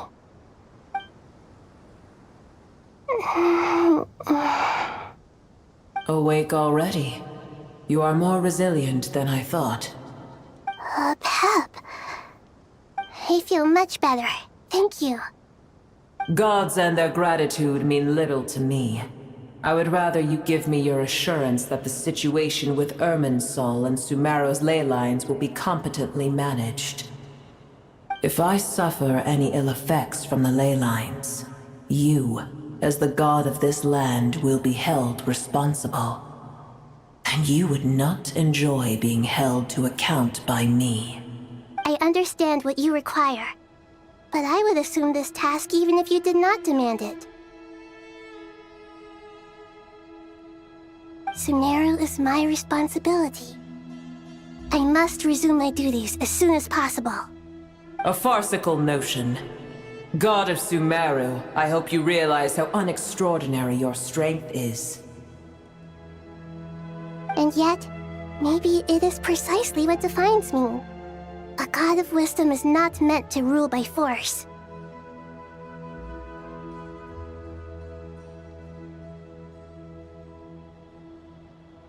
Then hold steady. We go forth. Well, I'll be. Is that a pep? Do my eyes deceive me? Of all places, the Dendro Dragon has decided to visit the mausoleum of King Deshret? I see that after all this time, El Ahmar's menagerie of ministers remain as vile as ever. It's a pleasure, Dendro Dragon. Had you arrived but a little sooner, you might have attended a meeting of the Seven Pillars.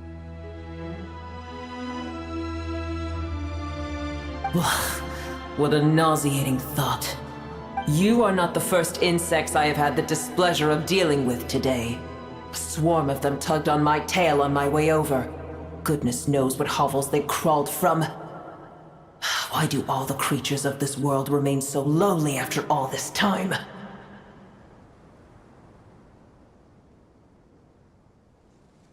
What did you do with them? I cast them away. What would you have me do? Keep them as trinkets?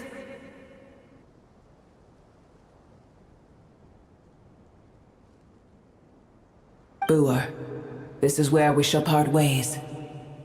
To be clear, I do not wish to see you or anyone else here ever again, unless absolutely necessary. Then I wish you peace as you return to your dwelling place. It matters not to me. Simply refrain from bothering me again.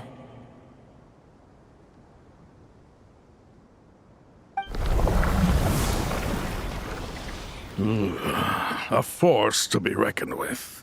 At times like this, I feel glad that she has no interest in any of this.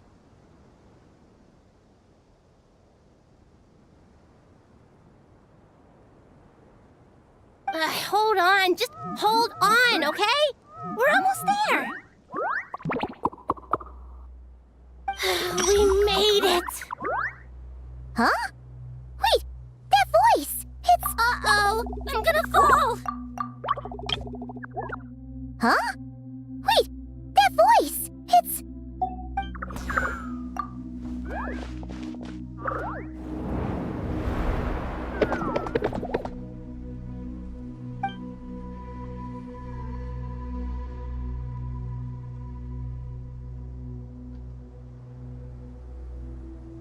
Well, that's a relief.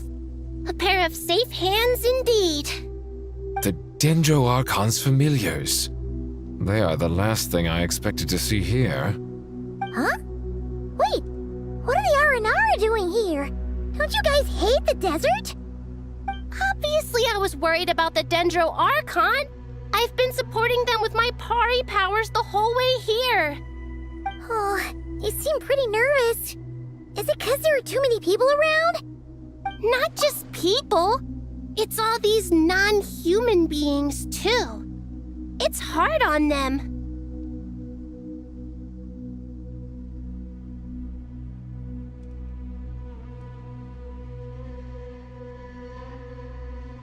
I can't believe you made such a long and dangerous journey just for my sake. I appreciate your support so much. Thank you all. I'll have to ask everyone to wait while I help our new arrival settle in. Once I'm done, I'll gather everyone to discuss our next steps.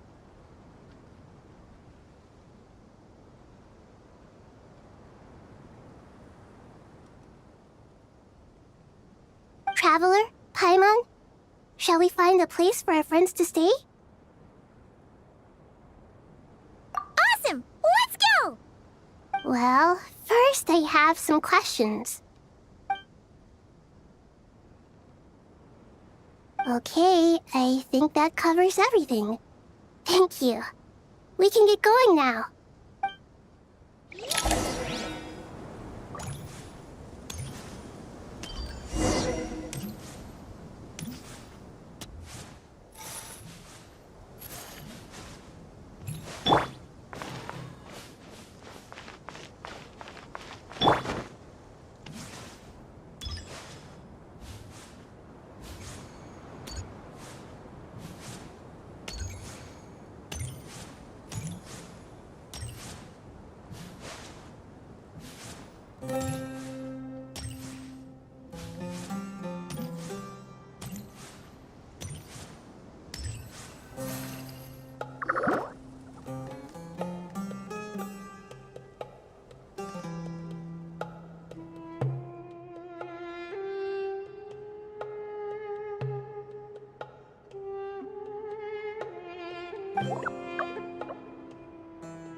Hello, everyone. It's only us.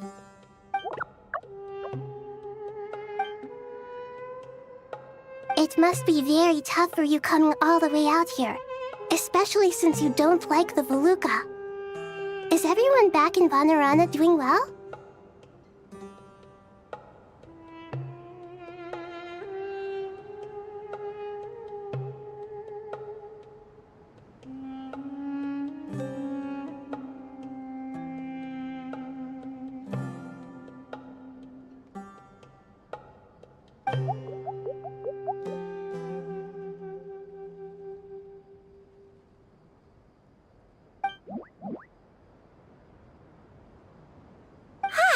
Everyone's here. Good. Are you okay? You look like you were about to pass out back there. Then you're forgetting who I am. Don't underestimate me.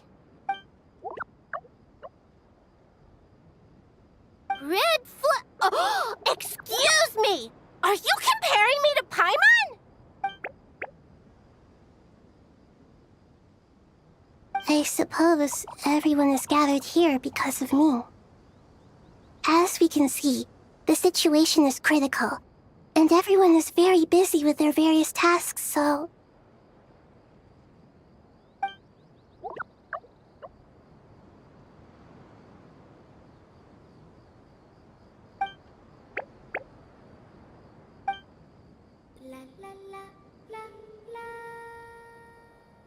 I can't thank you enough. Right now, we're focused on restructuring Aru, processing excess information, and helping restore everyone's confidence. I'm sure you'll find it all very straightforward. I can help too. Just let me know where I'm needed.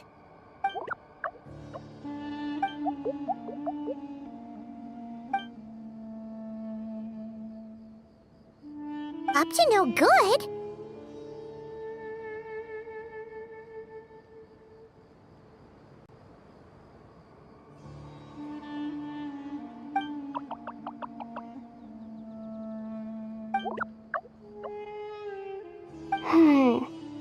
That definitely sounds suspicious.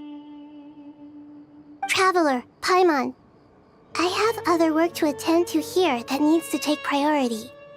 Could I trouble you to investigate the situation Arabalika spoke of? No problem. Leave it to us. Thank you. I'm counting on you. There's one other thing. If you are to work alongside the people of Sumeru, you will need to make yourselves visible to them. Is that acceptable to everyone?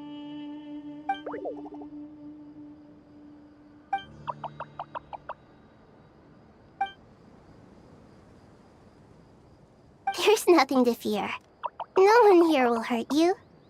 But if you do feel afraid, don't worry. Just call my name and I'll be there.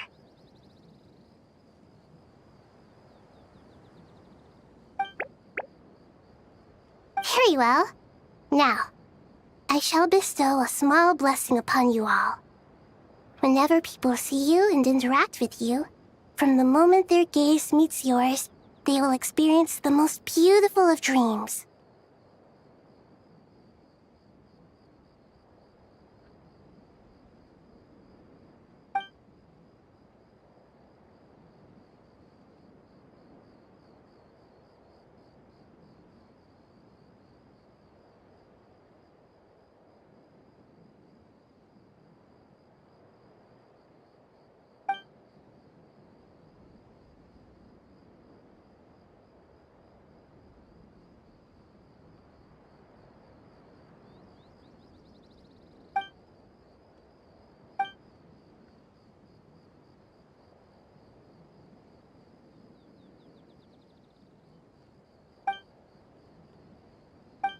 Do not fear.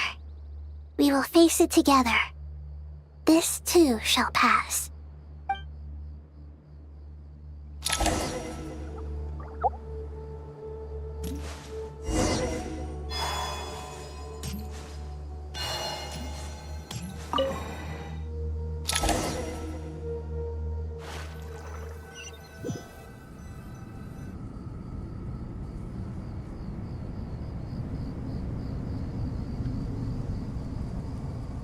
Everyone's here. Wonderful.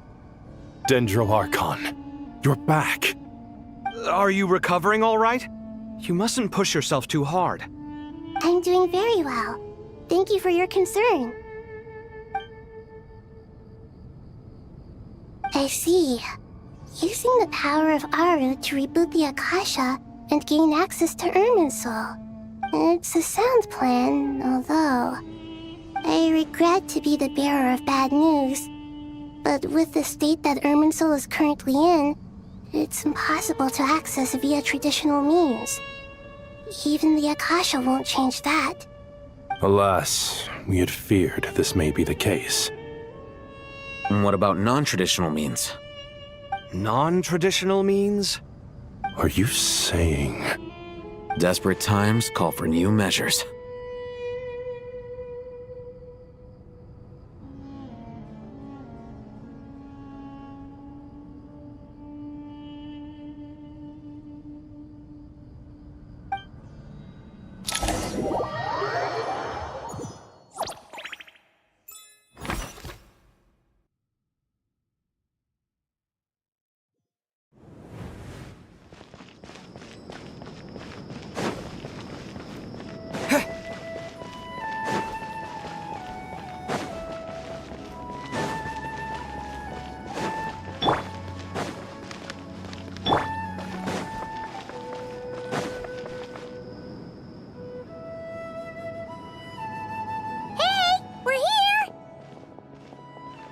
Ah, it's you.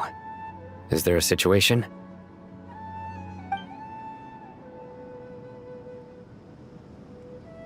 The Aranara have good intuition when it comes to people. In other words, there may well be a traitor among us.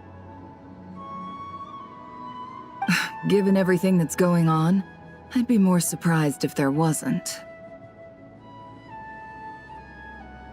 Miss Nefer, as a professional intelligence broker, I trust you have a solution? Not one that I'm willing to volunteer. What's in it for me?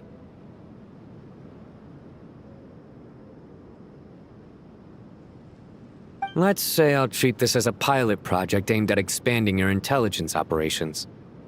Whatever business you're in, an avenue to demonstrate your abilities could never hurt.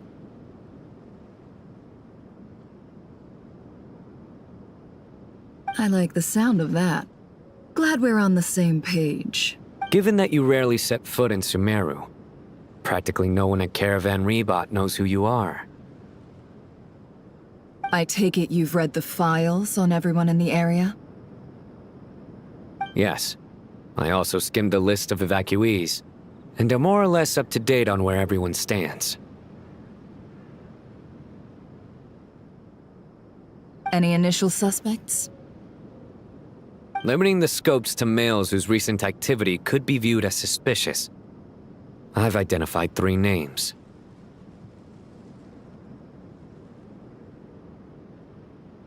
The Aranara saw 2 people talking, but currently we only have 1 suspect. The other person was probably just a messenger, and in all likelihood has already left Caravan Rebot.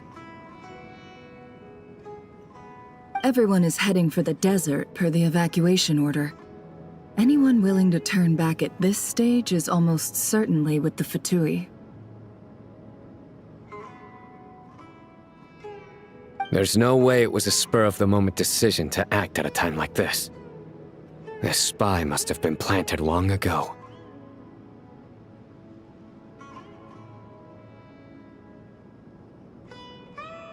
We need to smoke him out from wherever he's hiding. Sounds like you have the beginnings of a plan.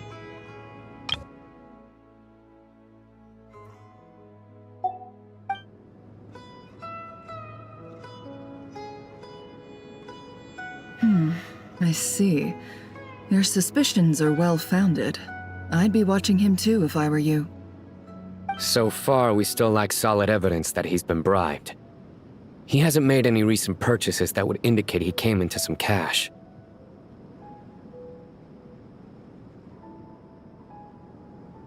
Then let's get closer to him to confirm before we make our move. I can handle it. I'm not based in Sumeru, so barely anyone at Caravan Rebot knows who I am. And you're certain you've never encountered this person in Nodcry? I'm certain. Besides, it's extremely rare for me to have had any direct contact with Sumeru mercenaries besides Jet. There's no way he could have seen my face before.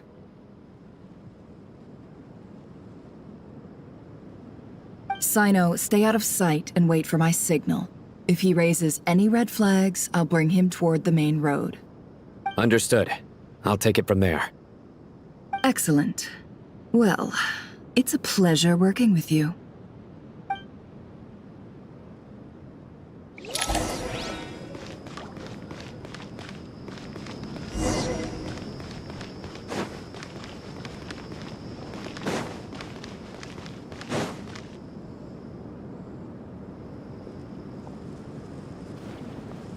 Darker skin, scars, frequents the desert and has ample combat experience.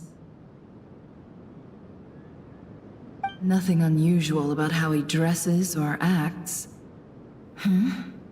What's that he's looking at? A coin. Interesting. Could that be how his contact paid him? Conveniently discreet for someone trying to hide any unexplained income. And yet it could be highly valuable. Sorry to bother you. Has everyone here already left? I don't suppose you happen to see a lady wearing a hat? Ma'am, what are you doing in Caravan Rebot all by yourself? The main group evacuated some time ago. Didn't you pass them on the road?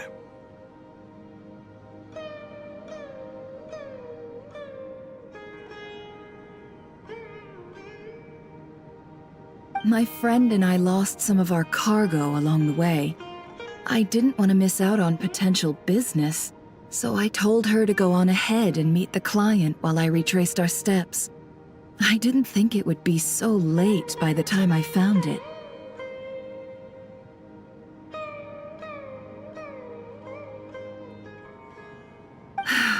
And then there was a terrible sandstorm. I guess I must have taken a wrong turn, because I didn't see any large groups on my way here.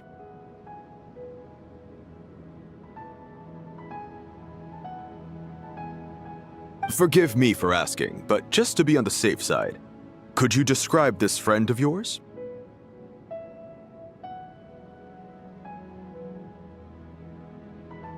Sure, she has blonde hair, and she was wearing a hat and a white dress. You'd definitely know if you'd seen her. Yes, I think that does ring a bell. Ah, my apologies. During this exceptional time, the Core of 30 are under orders to be extra cautious when dealing with unknown people. Whoever— I understand. Well, sir, is there anything else you need to know? If not, I'd better try and catch up with them. Yes, I think that does ring a bell. Ah, my apologies. During this exceptional time, the Core of 30 are under orders to be extra cautious when dealing with unknown people, whoever they might be.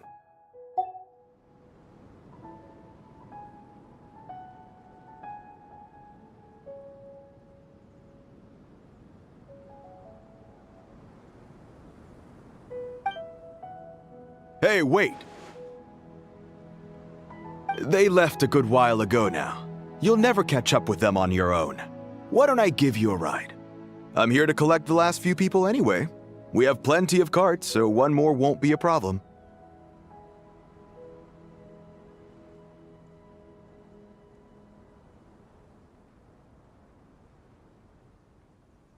That would be amazing. Traveling with a group will be much safer. I'll have to pay you for your trouble. Hey, let's not worry about the money for now. Wait here a moment. Once I'm done packing up, I'll take you to join the rest of the group. All right, thanks. Let me know if you need a hand carrying anything. No need for that. I'm strong enough for both of us. Okay. Well, I wish there was some way I could repay you. Guess it's my lucky day, running into someone who knows what they're doing here. You might have just saved my life, you know? You're not wrong there. I mean, what kind of cargo is so important that it's worth risking your life to get back? I hope for your sake that it's priceless. Actually, I suppose I can tell you, since you've been such a big help. But be sure to keep it to yourself, or we could both be in big trouble. Oh, really? Sounds mysterious. We're in the antiques business. You understand? Some of our goods aren't acquired through the most legitimate means. We have to be very discreet when we're selling them. That's why I had to go looking for the missing cargo alone. Ah, no wonder. Well, ma'am, in that case, it turns out that maybe there is something you could do for me. I'm all ears. But to be clear, our commission isn't cheap. Think carefully before you ask. We don't want to ruin our relationship before we even hit the road.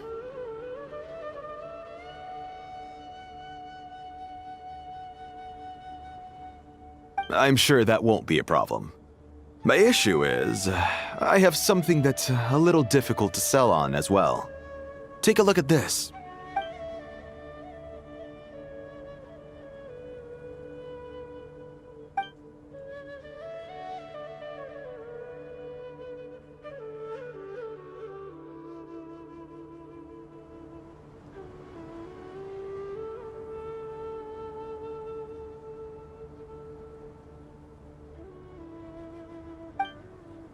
Pure gold.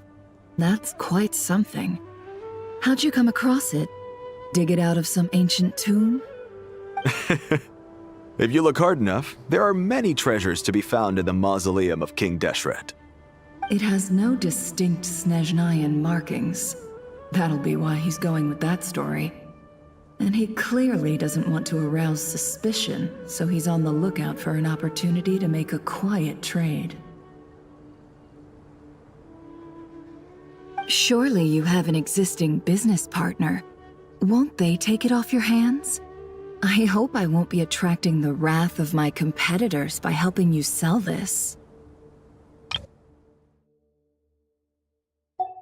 The shop I used to work with is having cash flow issues at the moment after losing some money.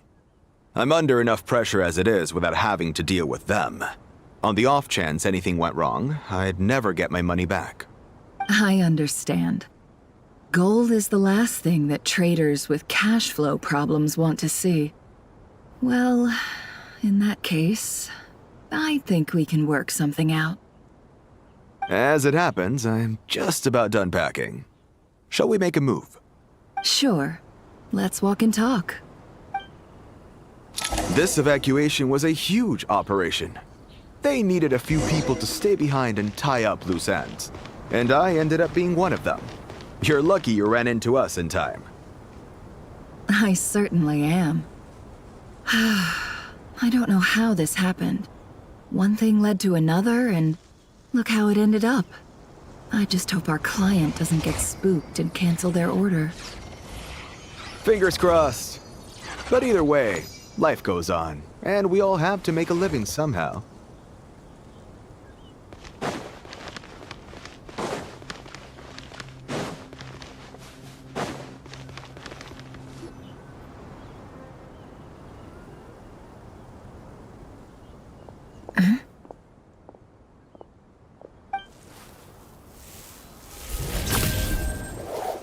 Hands where I can see them. General Mahamatra! No, wait! What are you doing?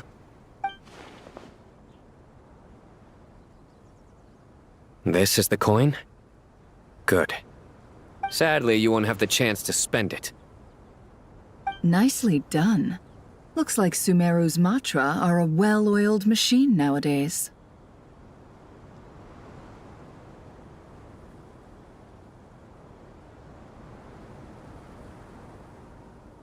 Unmarked gold coins are quite difficult to trace. Thanks to you, we have secured the evidence.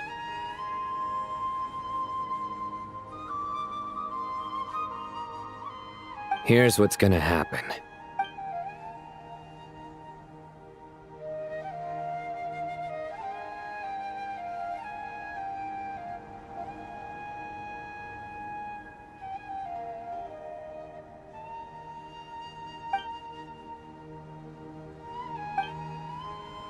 Southeast from here, leeward side of the hill. That's where he's meeting his contact. Great work. Candace tells me your interrogation skills are highly effective. Hers are quickly catching up. She's improved a lot in recent years.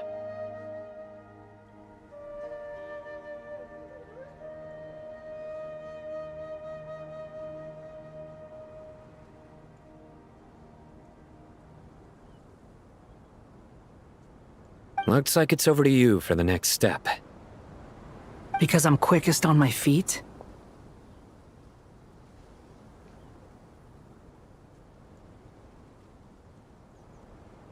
Because you know how to trail a target. Plus, it'll be easier to monitor their activity from the air. Fine. I'll be quick.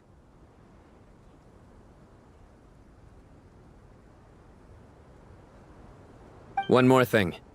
The Traveler just brought a message from the Dendro Archon. Once you're done with this, we're to meet up at the mausoleum of King Deshret. Got it. Will do. Are you sure you'll be okay on your own? Gee, I don't know. Maybe you should come with me. Okay. Then Paimon's coming with you. Really? You do know this is a stealth operation, right? Meaning, you have to be quiet? Paimon, are you sure about this? Well, Paimon at least wants to give it a shot. Like everyone says, if you never try, you'll never know. Besides, being the best guide in Tibet has to count for something. This should be a piece of cake. Fine. Join me if you want. But be warned, if anything goes wrong, I'll have to gag you and shove you into a bush. No need! Paimon will be super careful. Promise! Good. Then what are we waiting for? Let's go. Ah! Coming! Coming!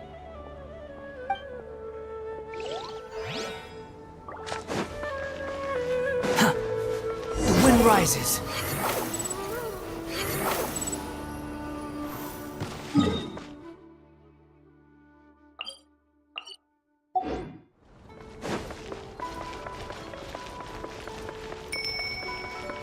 Squall and Fury.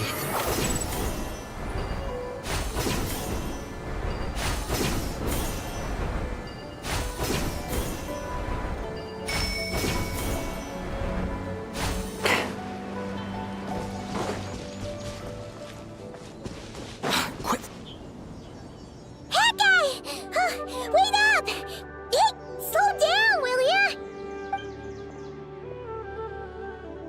We're here. Now we wait. Okay, yeah, cool. Cool. What's on your mind, Paimon? Huh? Nothing? I thought all you cared about besides being a guide was food and sleep. Why the sudden urge to go on a dangerous mission? What's that supposed to mean? Paimon's been on plenty of dangerous missions before. But never on your own. You hardly ever leave the traveler's side. Just saying, I'm kind of at loose ends right now.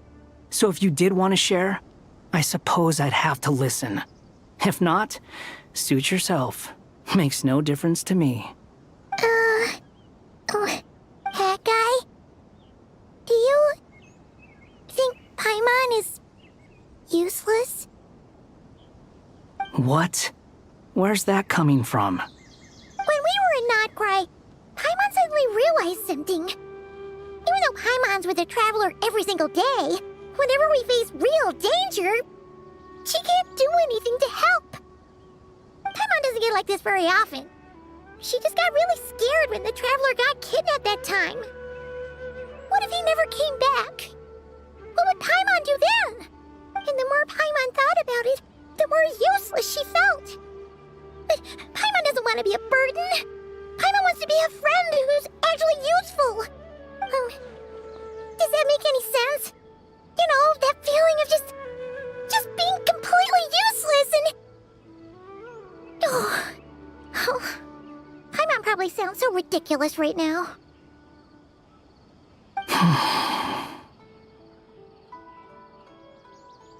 You asked the right person.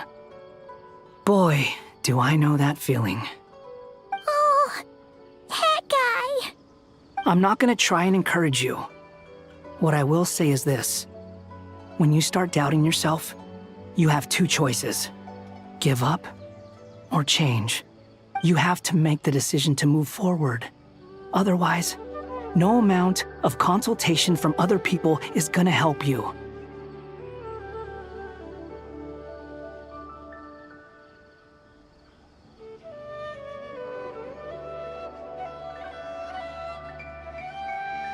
So ask yourself, what do you want? To get stronger? To learn more? Whatever it is, go do it. You won't have any regrets if you can at least say that you tried. Oh. All right. Something's not right. Shouldn't they be here by now? Paimon, is it just me? Or is it a little too quiet around here? Should Paimon take a look? We'll give it another hour. If nothing happens, we head back.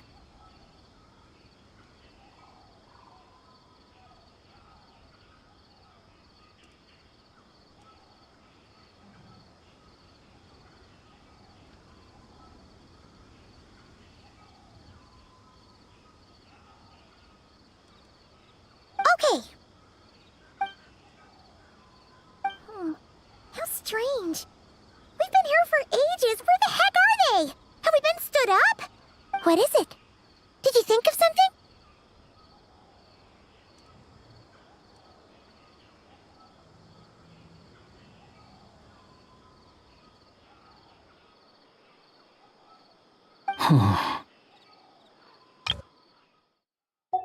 Something feels off about this whole situation, but I can't quite explain why.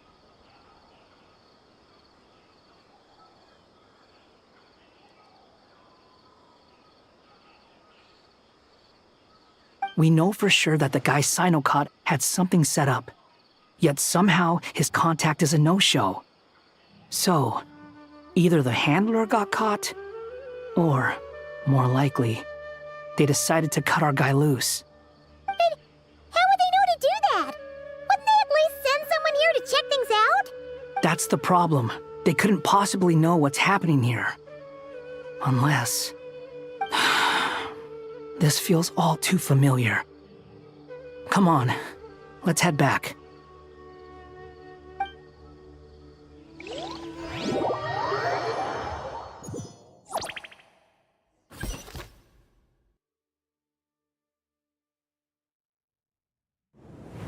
Even though this isn't a formal meeting, I'd still like to start by saying how grateful I am to each and every one of you. Thank you all for coming here and standing by our side. Shesipank and Bennu are currently assisting the scholars with the maintenance of Aru. Please forgive their absence. As for Hermanubis, may he rest in peace. We remember him with great fondness. There have been times when I imagined what it might be like to meet you all. Now that it's really happening, I feel quite emotional. Time has taken many things away, but that which remains is all the more resilient. I must say, there is one thing that rather surprises me. You appear to be in good spirits, Lesser Lord Kusanali. But even so, I can sense that the life force given to you by the Dendral Dragon has far from fully resolved the problem of your vitality. Oh no! So even a Pep's power didn't work? Don't worry, Paimon. It worked very well indeed. The issue is how closely I am tied to Irminsul. Until the problem with it is resolved, there is no way I can fully recover.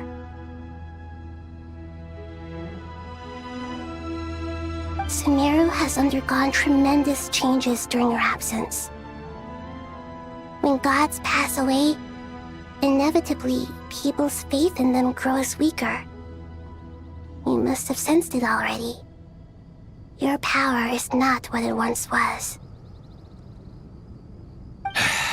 Regrettably, this is true. I too have grown weaker due to the effects of Irminsul. Right now, we're all in quite a sorry state. Then what do you suggest? We take all the help we can get. Sumeru is our shared home. You and I, gods and humans alike. We must unite all our strength in this moment. Though Al-Ahmar is no longer with us, the alliance between the three gods remains in force. Regardless, as subjects of our king, we have a responsibility to support Sumeru through this catastrophe. Not to mention that it was the people of Sumeru who released us from this prison of Aru. Times have changed, and the people of today possess greater wisdom than those of the past. You really know how to give a rousing speech, Goti. Now then, let us learn more about your plan. The brightest minds of the Sumeru Academia are busy opening and renovating Aru. They claim it has something to do with Irminsul? Correct. Irminsul has existed in Teyvat since the very beginning. But during the Age of the Dragons, it did not possess the significance it holds today.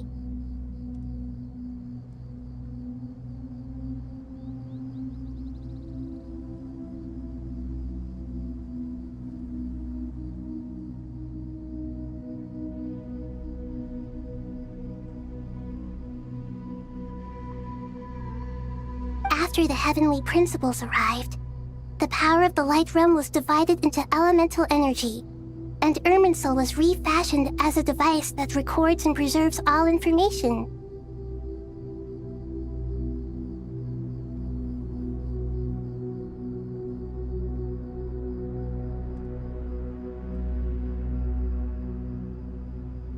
Since then, everything in this world has been inextricably linked to it.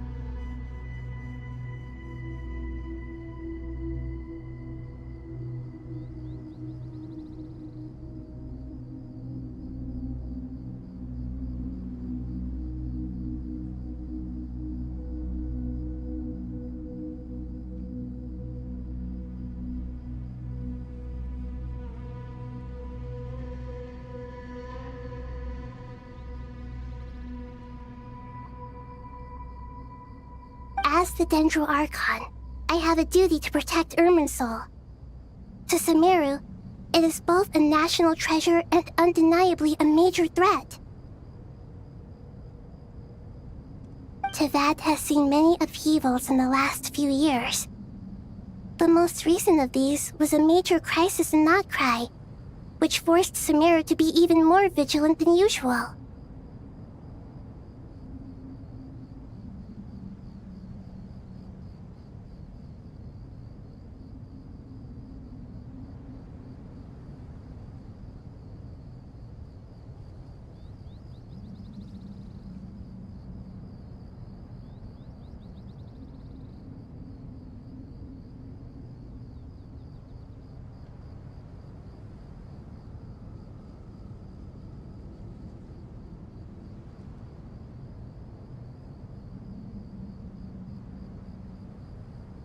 I made sure to monitor all the pathways through which an outsider could potentially transmit themselves into Irminsul. But despite my efforts, a major problem still arose within.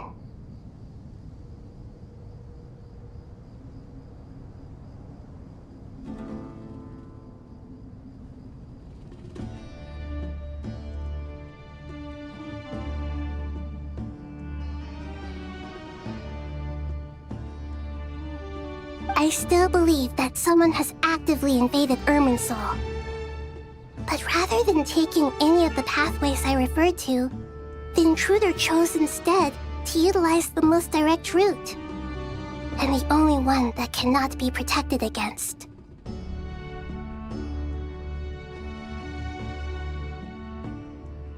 By entering Irminsul through death.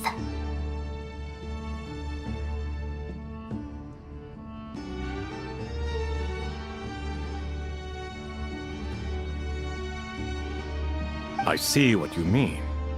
You cannot simply stop all deceased souls from returning to the ley lines because of a potential invasion that could occur at any time.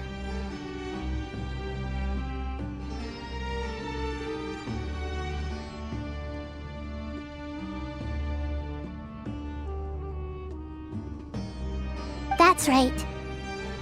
As important as it is to guard against external threats, I couldn't allow myself to stop the souls of the departed from finding peace.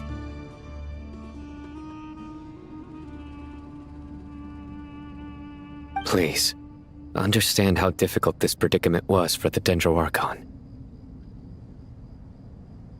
Defense has never been an easy task.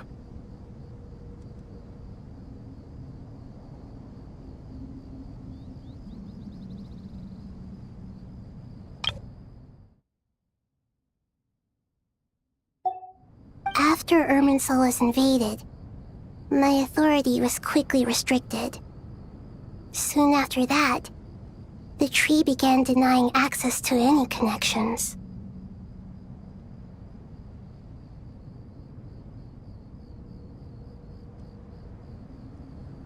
I'm sure you feel responsible, but you are not to blame. No one can predict every possible disaster. There will always be trials and tribulations for the world to endure.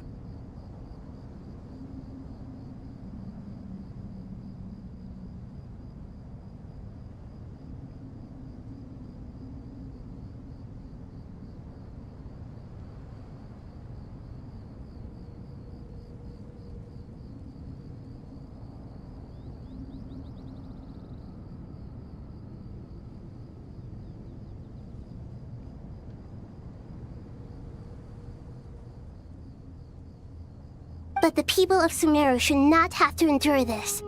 We must find a way to break through the lockdown and connect to Irminsul.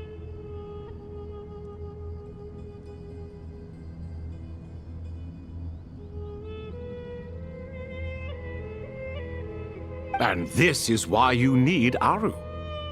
Yes. The only thing in Sumeru capable of rivaling Irminsul in terms of overall function and performance is Al-Akhmar's legacy, Aru.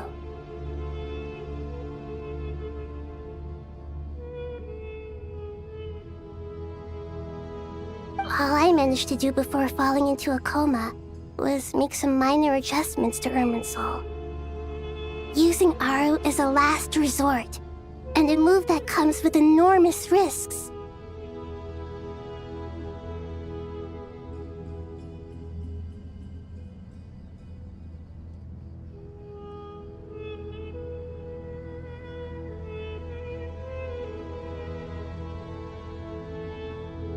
The Scholar's initial plan was to borrow Aru's power to reboot the Akasha, then use the Akasha to connect to Irmin's soul and investigate.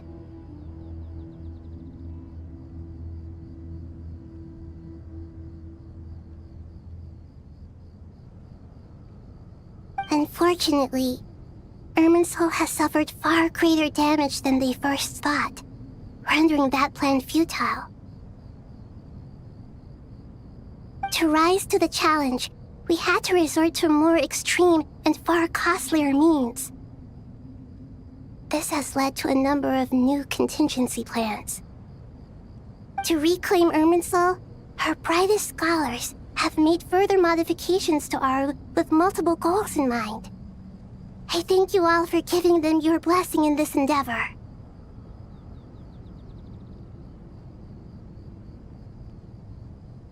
Human wisdom has clearly improved over the millennia.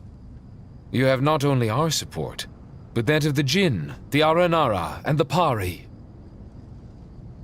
Together, we will do everything in our power to save Irmin's soul. By the way, when you spoke earlier of an intruder, it almost sounded as if you knew who you were dealing with and what they were capable of.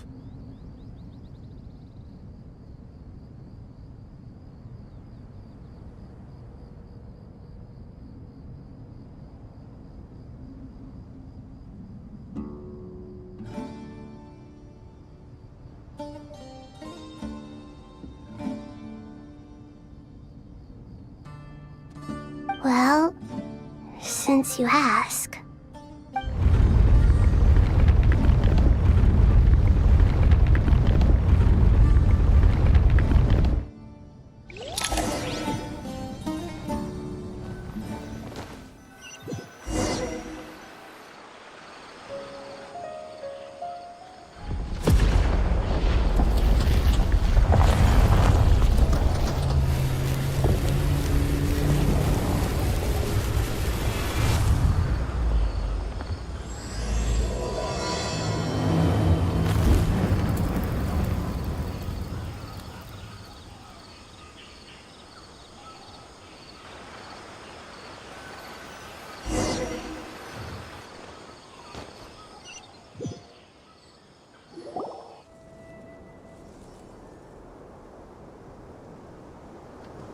Master Tainari! What is that? Is this Irmin's soul? How did this happen? What's going on inside? Luckily, we managed to evacuate everyone.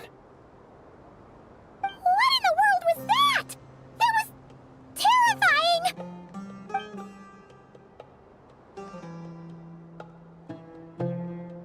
Oh my. I understand now, Dendro Archon. You make yourself quite clear indeed. Not once over the millennia has Irminsul been so terribly afflicted as this.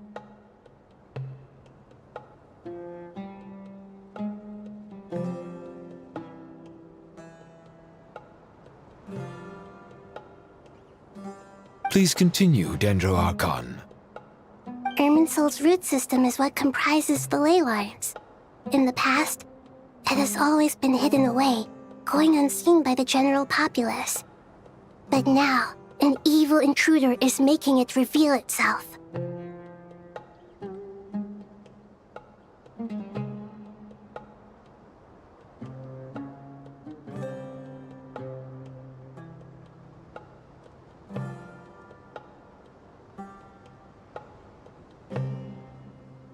It has become a tree of unbridled greed.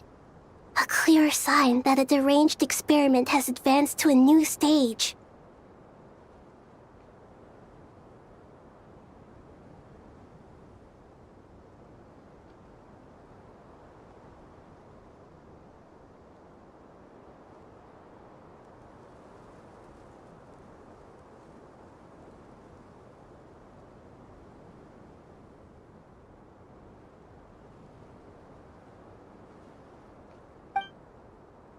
blasphemy. From where I stand, an experiment in the name of blasphemy sounds rather improper. But if we are to honor Dottore's will, this is what we must do.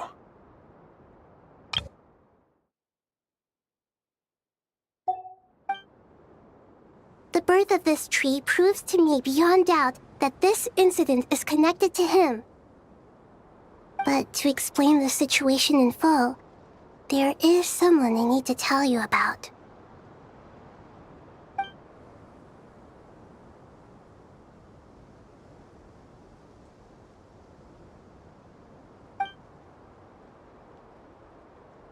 Zandik. So it was him. I saw him in the desert once. A man of supreme arrogance. So this is where it has taken him.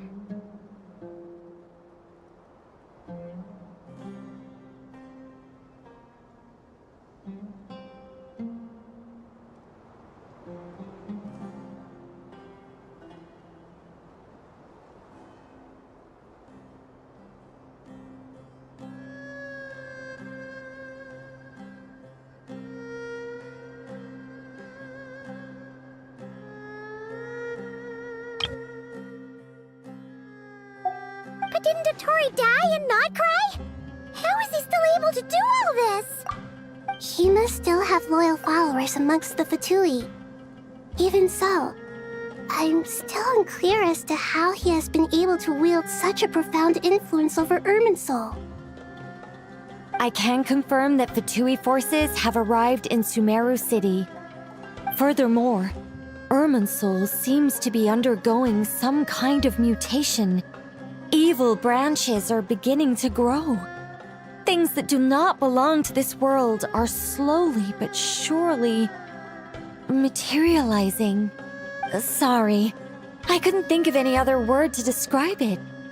They don't seem to be fully formed physical entities yet, after all, but they are gradually becoming real. A baleful tree climbing up into the heavens. Speaking of Dottore, I have some information on that front as well.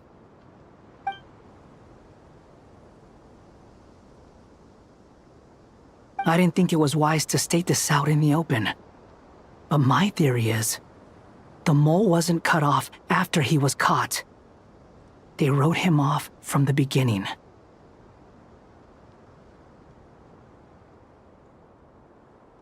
You mean, the Fatui never intended to follow through with him?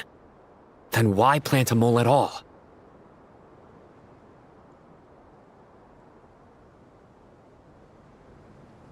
It's hardly a conventional strategy, and the rationale behind it is pretty twisted.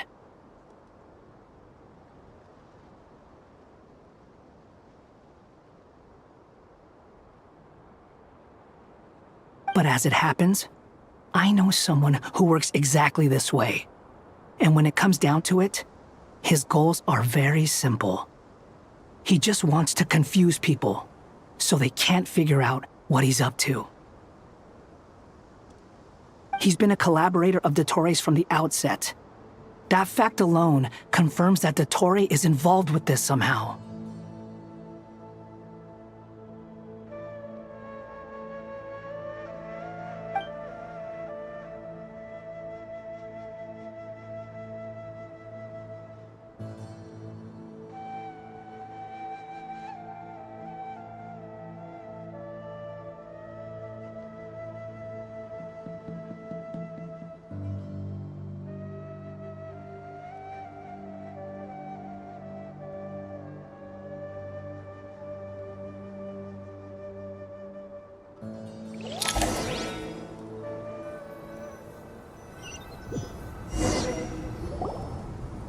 There is still much to be done.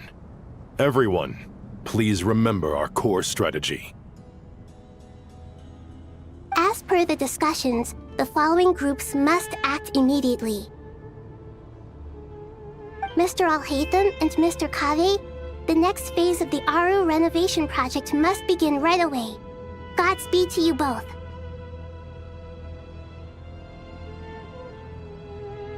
We'll give it everything we've got. The plan looks feasible, but the implementation will require certain resources. General Mahamatra Sino and his team will help to procure the materials required for modifying the terminal. No problem. I've already spoken with Sethos and Hat Guy, and they've agreed to assist me. This kind of thing is best left to the fleet-footed, right? Hat Guy? If it's efficiency you're after, we're the right people for the job. Following up on the elemental energy amplifier we discussed, Ms. Dory, I assume you're the one most familiar with the status of this project. Aside from the Dendro Archon, of course. Yep, that's right. Leave it to Lord Sangama Bay. Got it. Well, I'd like Madame Farazan, Kale, and Nicole to support Dory on the technical side. You can count on us. Will do. Rest assured, I'll take good care of Kale. Dia, Candace, and Nefer, you'll be in charge of negotiating between the various parties. I trust you remember our goal. You bet. We can handle it. Good. I believe that covers everything. Tainari will provide ad hoc support as needed, if that's okay. Poor Tainari. Must be tough being Nephis' student. Getting bossed around all day, every day. Hey, don't try and drive a wedge between us, you old rascal. All it says to me is that Master Nephis has faith in everyone's abilities. While I'm nominally here as backup, I doubt there will be many situations where my help is needed. Exactly. Finally, Traveler, you and I will head to the border between Sumeru and Natlan. Once that task is complete, I'll be asking some of you to accompany me to the Eternal Oasis.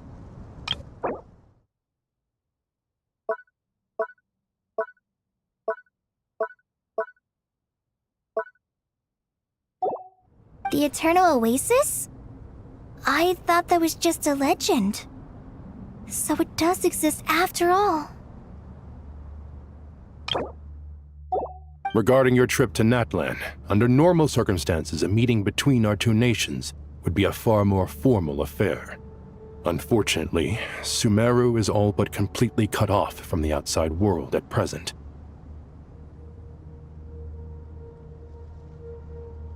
So regretfully, we won't be able to give the Pyro Archon Mawika the grand reception that she deserves.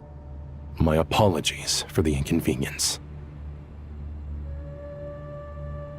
No point putting too much pressure on yourselves. That goes for everyone. Right. Especially you, Dendro Archon. I'm sure you're still feeling quite weak. Don't worry about me. The Dendro Dragon's life force will sustain me. Plus, we'll be there every step of the way. Nahida will be just fine. Yes, I believe in myself. And I believe in every one of you. Well, time to get going.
Heh.